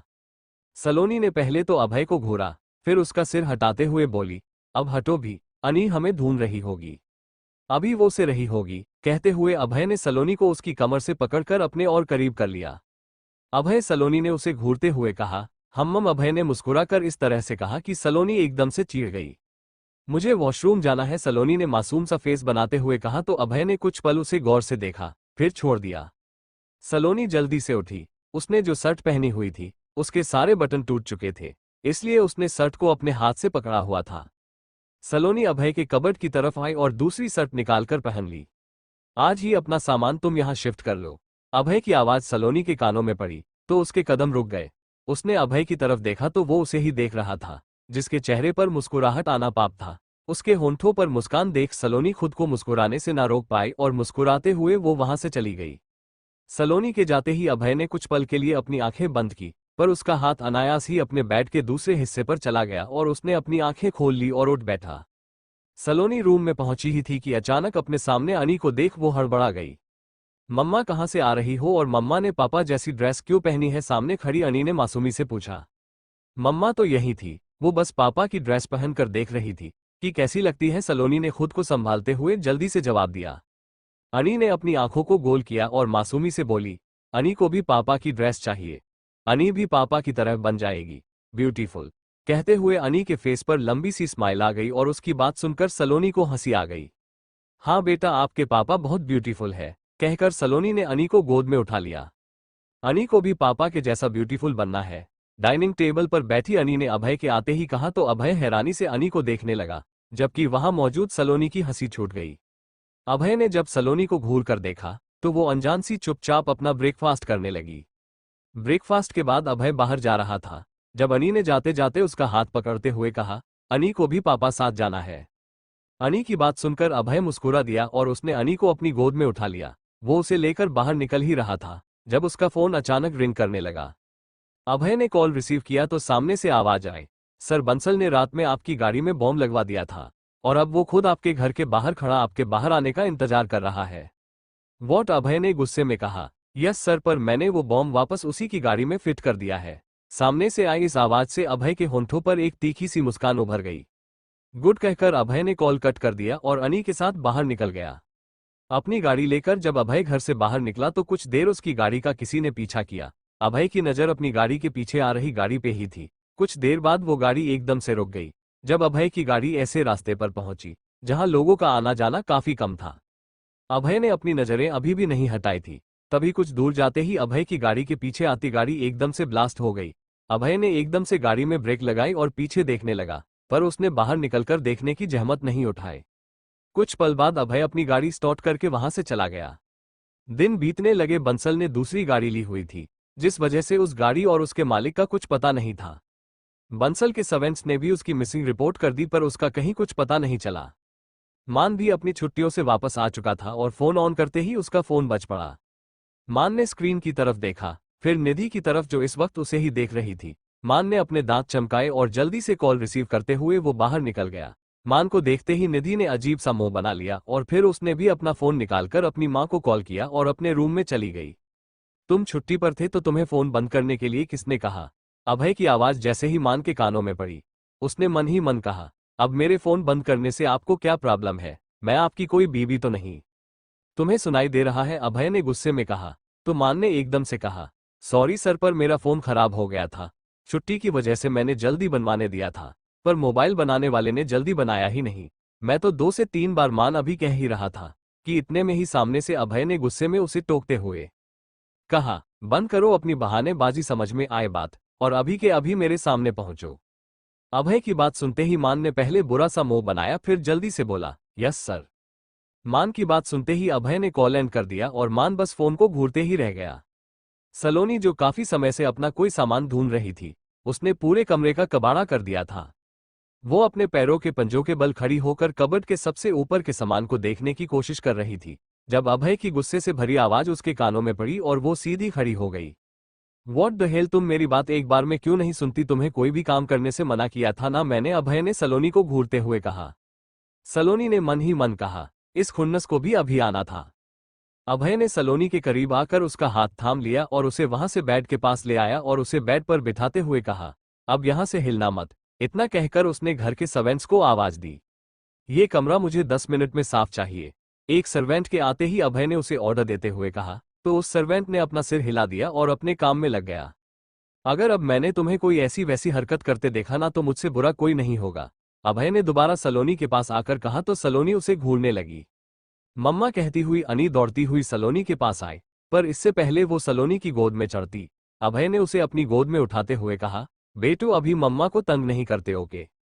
अनी ने मासूमी से सलोनी की तरफ देखते हुए कहा, अनी को भाई देखना है, अभी भाई को आने में टाइम है बच्चे। सलोनी ने प्यार से अनी के गाल पर हाथ रखते हुए कहा, नहीं अनी को अभी भाई देखना है। अनी ने जिद करते हुए कहा, भाई को आने में अभी टाइम है बच्चा, लेकिन अगर आप मम्मा का अच्छे से ख्याल रखोगे और उन्हें परेशान नहीं करोगे तो भगवान जी आपके भाई को मम्मा के पास जल्दी भेज देंगे, जिससे तुम उसे देख पाओगी। अभय ने अनी को लगभग डिटेल में समझाते हुए कहा। अनी कुछ देर अभय की शक्ल ही देखती रही ताकि वो उसकी बात समझ सके। अनी मम्मा का ख्याल रहेगी पक्का? फिर तो अनी भाई को जल्दी देखेगी ना? अनी ने अपनी आंखों में चमक भरते हुए कहा। बिल्कुल मेरा बच्चा, अभय ने अनी के दोनों गालों को चूमते हुए कहा तो अनी जल्दी से अभय की गोद से फिसली और वहां से भाग गई। अनी सलोनी ने अनी को आवाज दी, पर अनी ने नहीं सुना और वहां से चली गई। एक हफ्ते पहले ही सलोनी के वीकनेस की वजह से अभय उसे जबरदस्ती हॉस्पिटल ले गया, जहां उसे पता चला कि वो फिर से पापा बनने वाला है। उस वक्त उसके चेहरे की खुशी देखने लायक थी और सलोनी वो तो बस एकटक अभय को ही देख रही थी। अभय इस वक्त बेहद खुश था। सलोनी पूरे 6 हफ्तों से प्रेग्नेंट थी। फिर क्या था? अभय ने डॉक्टर से पूछकर उसका डाइट सेट कर दिया और उसे एक भी काम करने से मना कर दिया। उसने तो अपना कमरा भी नीचे शिफ्ट कर लिया ताकि सलोनी को सीढ़ियों की वजह से कोई तकलीफ ना हो। अभय की इतनी ज्यादा केयर देखकर सलोनी अभी से चिड़चिड़ी हो गई थी। मम्मा कुछ ही देर बाद अनी वापस से रूम में दाखिल हुई। अब उसके हाथ में एक प्लेट थी जिसमें कुछ कटे हुए एप्पल के टुकड़े थे। अभय और सलोनी हैरानी से अनी को देख रहे थे। अनी सलोनी के पास आई और उसने वो प्लेट सलोनी के सामने रखते हुए कहा, मम्मा को पौवा के लिए ये खाना है, दादी ने कहा। कहकर अनी ने सलोनी को एप्पल खाने का इशारा किया। सलोनी ने हाँ में अपनी गर्दन हिलाई और एप्पल का एक टुकड़ा उठाकर खाने लगी, तो अनी के फेस पर और बड़ी वाली स्माइल आ गई। बेबी प्लीज ये खा लो, ये मैंने खुद बनाया है। मान निधि के पीछे अपनी बनाई हुई रोटी लिए पड़ा था, पर निधि का मन बिल्कुल भी नहीं था क्योंकि उसे तो आलू के पराठे खाने थे। मान मुझे आलू के पराठे खाने हैं, निधि ने जिद करते हुए कहा। मान ने हार मानते हुए कहा, ठीक है, मैं आलू के पराठे बना रहा हूं। कहकर वो वापस किचन में चला गया। उसके जाते ही निधि के होंठों पर बड़ी सी मुस्कान बिखर गई। निधि भी 1 मंथ प्रेग्नेंट थी, जिस वजह से मान उसके सारे नखरे उठा रहा था और उसके नखरे उठाने के लिए ही तो अभय ने उसे खास छुट्टी दे रखी थी, जिसका पूरा फायदा निधि उठा रही थी। लगभग 1 घंटे बाद मान ने निधि के सामने आलू के पराठे लाकर रख दिए। मान के हाथों के बने पराठे देखकर निधि ने हैरानी से मान की तरफ वापस देखा तो वो मुस्कुराते हुए उसे देख रहा था, मानो अपनी तारीफ का उसे बेसब्री से इंतजार हो। मुझे बाहर शॉपिंग पर जाना है, मैं घर में रहकर बोर हो गई हूँ, सलोनी ने मुंह बनाते हुए अभय से कहा जो उसे ही घूर रहा था। हो गया, अभय ने सीरियस एक्सप्रेशन के साथ कहा तो सलोनी मायूसी से अपने बेड की तरफ बढ़ गई। मैं तुम्हारा बाहर वेट कर रहा हूँ, 10 मिनट में रेडी होकर आओ। इतना कहकर अभय तेजी से वहां से चला गया। उसके जाते ही सलोनी के फेस पर प्यारी सी स्माइल आ गई और वो जल्दी से तैयार होने चली गई। स्टॉप गाड़ी के खिड़की से बाहर देखती सलोनी ने अचानक से अभय को गाड़ी रोकने के लिए कहा। आज वो खुद अपनी फैमिली को घुमाने लाया था। पीछे वाली सीट पर अनी बैठी मासूमी से बाहर देख रही थी। सलोनी की आवाज सुनते ही अभय ने झट से गाड़ी रोक दी। क्या हुआ, अभय ने परेशानी से पूछा। वो देखो, सलोनी ने एक तरफ इशारा किया। क्या कहते हुए अभय ने सलोनी के इशारे को समझने की कोशिश की। पानी पूरी, सलोनी ने खुशी से अपनी आंखें टिमटिमाते हुए कहा। सलोनी की बात सुनकर अभय ने हैरानी से उसे देखते हुए कहा, ये तुम नॉर्मल तरीके से भी कह सकती थी। पर मैंने तो नॉर्मल ही कहा था, सलोनी ने मुंह बनाकर कहा और अनी को वहां से लेकर उसी ढाबे की तरफ बढ़ गई। अभय ने एक नजर उस ढाबे को देखा, फिर वो भी उनके पीछे चल पड़ा। मान निधि के सामने ऐसे खड़ा था मानो वो आज मेडल लेकर ही मानेगा। वहीं निधि अपने सामने प्लेट में मौजूद एक अनोखे से पराठे को देख रही थी जो कच्चा था और ऊपर से जला हुआ। 1 घंटे में तुमने ये एक जला कच्चा पराठा बनाया है, निधि ने मान को घूरते हुए कहा। हाँ तो जैसे आती है वैसे ही बनाऊंगा ना, मान ने भी मुंह बनाकर कहा। उसने इस पराठे में कितनी मेहनत की थी और वो तुरंत ही रिजेक्ट हो गया। मान ने निधि को इग्नोर किया और अपना बनाया हुआ पराठा उसने झट से उठा लिया और खुद खाकर देखने लगा। पहले 2-3 कौर तो उसने जैसे तैसे खा लिए, पर फिर उससे वो अजीब सा पराठा खाया ही ना गया और वो वहां से चला गया। उसके जाते ही निधि भी उसके पीछे गई। चलो मैं तुम्हें पराठे बनाना सिखा देती हूँ, निधि ने मान के करीब आते हुए कहा तो मान के फेस पर बड़ी सी स्माइल आ गई। फिर वो दोनों पराठे बनाने में बिजी हो गए। वो छोटा सा पानीपुरी वाला ढाबा बेहद खूबसूरती से सजा हुआ था। सलोनी जाकर एक चेयर पर बैठ गई और उसने वहां काम करते एक लड़के को पानी पूरी का ऑर्डर दिया, वो भी 4 प्लेट, और अपने बड़े बड़े गॉगल्स निकालकर वो इस ढाबे को देखने लगी। अभय जो अभी अभी उनके पास पहुंचा था, उसने हैरानी से कहा, हम तो 2 है, 4 प्लेट का क्या करोगी। अभय ने अपने फेस पर मास्क लगा रखा था और आंखों पर गॉगल्स। सलोनी ने अभय को अपनी छोटी आंखों से घूरते हुए कहा, एक्सक्यूज मी, ये 4 प्लेट पानी पूरी मेरी अकेले की है, आप अपना देखें। वैसे भी अनी को तो पानी पूरी खानी नहीं है ना अनी, सलोनी अनी की तरफ देखकर पूछा तो उसने ना में सिर हिलाकर मुंह बना लिया और अभय की गोद में चढ़ गई। जबकि अभय सलोनी की बात सुनकर उसे घूर रहा था, उसने भी अपने लिए 5 प्लेट पानी पूरी ऑर्डर की। अभय का ऑर्डर सुन पहले तो सलोनी हैरान थी, पर अगले ही पल उसके होंठों पर स्माइल आ गई। कुछ लोग अनी और सलोनी को पहचानने की कोशिश कर रही थी, इसलिए खुसूर फुसूर कर रही थी। कुछ देर बाद अभय और सलोनी का ऑर्डर आ चुका था। सलोनी मस्त चटकारे ले लेकर खाने लगी, जबकि अभय हैरानी से सलोनी का मुंह ही देखता रह गया। फिर उसने अपना सिर झटका और अपना मास्क निकालकर खुद भी पानी पूरी खाने लगा। वहां की पानी पूरी बेहद टेस्टी थी, इसलिए वहां काफी भीड़ थी। उनमें से कुछ लोगों ने अभय और उसकी फैमिली को पहचान लिया और उसी पल वहां मौजूद पब्लिक में भगदड़ मच गई। अभय तो कुछ पल के लिए भूल ही गया था कि उसे पब्लिक में ऐसे नहीं आना है। उसने सलोनी की तरफ देखा तो वो उसे ही घूर रही थी। अभय के गार्ड्स, जिन्हें अभय ने इमरजेंसी में ही सामने आने के लिए कहा था, भीड़ बढ़ती देख वो वहां आ गए और भीड़ को संभालने लगे। कुछ ही देर में गार्ड्स ने भीड़ को कंट्रोल कर लिया और अभय अपनी छोटी सी फैमिली के साथ गाड़ी में वापस बैठ गया। अगर हम मॉल गए तो वहां भी ऐसा होगा, सलोनी ने मुंह बनाते हुए कहा। नहीं होगा, क्योंकि वो मॉल तुम्हारा है और इस वक्त वहां कोई नहीं है, तुम्हारे सिवाय वो मॉल आज बाकी सभी के लिए बंद है, अभय ने सामने देखते हुए कहा तो सलोनी ने हैरानी और खुशी से अभय की तरफ देखा। कुछ ही देर में वो तीनों मॉल में थे। अनी तो टॉय स्टोर में टॉयज देख रही थी और अपने लिए सिलेक्ट कर रही थी, वहीं सलोनी अपने लिए ब्रेसलेट देख रही थी। टॉय और ज्वेलरी शॉप अगल बगल में ही थी, इसलिए अभय बाहर खड़ा उन्हें ही देख रहा था। कुछ देर बाद अनी अपने नन्हे हाथों में ढेर सारी टॉयज लेकर बाहर आ गई। उसका बस नहीं चला, वरना तो वो आज पूरे शॉप को ही अपने साथ ले जाने के मूड में थी। कुछ महीनों बाद अभय हॉस्पिटल के कॉरिडोर में टहल रहा था। उसके पास मान भी खड़ा था, जो इस वक्त काफी परेशान था। कुछ देर बाद नज अपने हाथ में बच्चे को लेकर आई और अभय के हाथ में देते हुए कहा, बधाई हो, लड़की हुई है, पेशेंट को अभी होश नहीं आया है, आप कुछ देर बाद उनसे मिल सकते हैं, कहकर नर्स मुस्कुराई और वहां से चली गई। अभय ने मुस्कुराते हुए उस प्यारी सी डॉल की तरफ देखा। एकदम सफेद गुड़िया लग रही थी वो। मम्मा दो ना, निभू को अनी के पास आना है। सलोनी के पीछे आती अनी ने उससे अपने भाई को मांगा, जो इस वक्त सलोनी की गोद में था। नहीं बच्चा, ये अभी बहुत छोटा है, आप इसे नहीं संभाल पाओगी, सलोनी ने अनी को समझाते हुए कहा और अभय के पास आ गई। अभय ने मान की तरफ देखा जो मुस्कुराते हुए अपनी बच्ची को देख रहा था, जो अभय की गोद में शांति से सोई हुई थी। अभय ने मान की बेटी को उसकी तरफ बढ़ाया तो मान ने झट से उसे अपनी गोद में ले लिया और उसे टुकुर टुकुर निहारने लगा। तभी निधि की मां भी वहां आ गई और मान ने उस नन्ही सी गुड़िया को उनकी गोद में दे दिया। अभय उसकी हरकत पर मुस्कुरा उठा और उसने सलोनी की गोद से अपने बेटे को ले लिया और अनी को भी अपने साथ लिए वो एक बेंच में बैठ गया। अब अनी आसानी से अपने भाई को खेला पा रही थी। नेभू उर्फ निभय महज 10 दिन का था। उसे अभी देखकर समझ नहीं आता था कि वो किस पर गया है, लेकिन अभय, सलोनी और अनी का कहना था कि वो उनके जैसे दिखता है। मतलब अनी को लगता था कि वो उसके जैसे दिखता है, वहीं अभय को भी यही लगता था कि वो अनी की तरह नहीं बल्कि उसके जैसे दिखता है। अभय को ये तब से लगता था जब से सलोनी की डिलीवरी हुई थी और उसने अपने बेटे को पहली बार अपनी गोद में लिया था। एक अलग ही चमक थी उसकी आंखों में। जो पल उसने अनी के समय में मिस किया था, वो सारा पल अनी और सलोनी के साथ उसने अपने बेटे के आने से पहले महसूस किया था।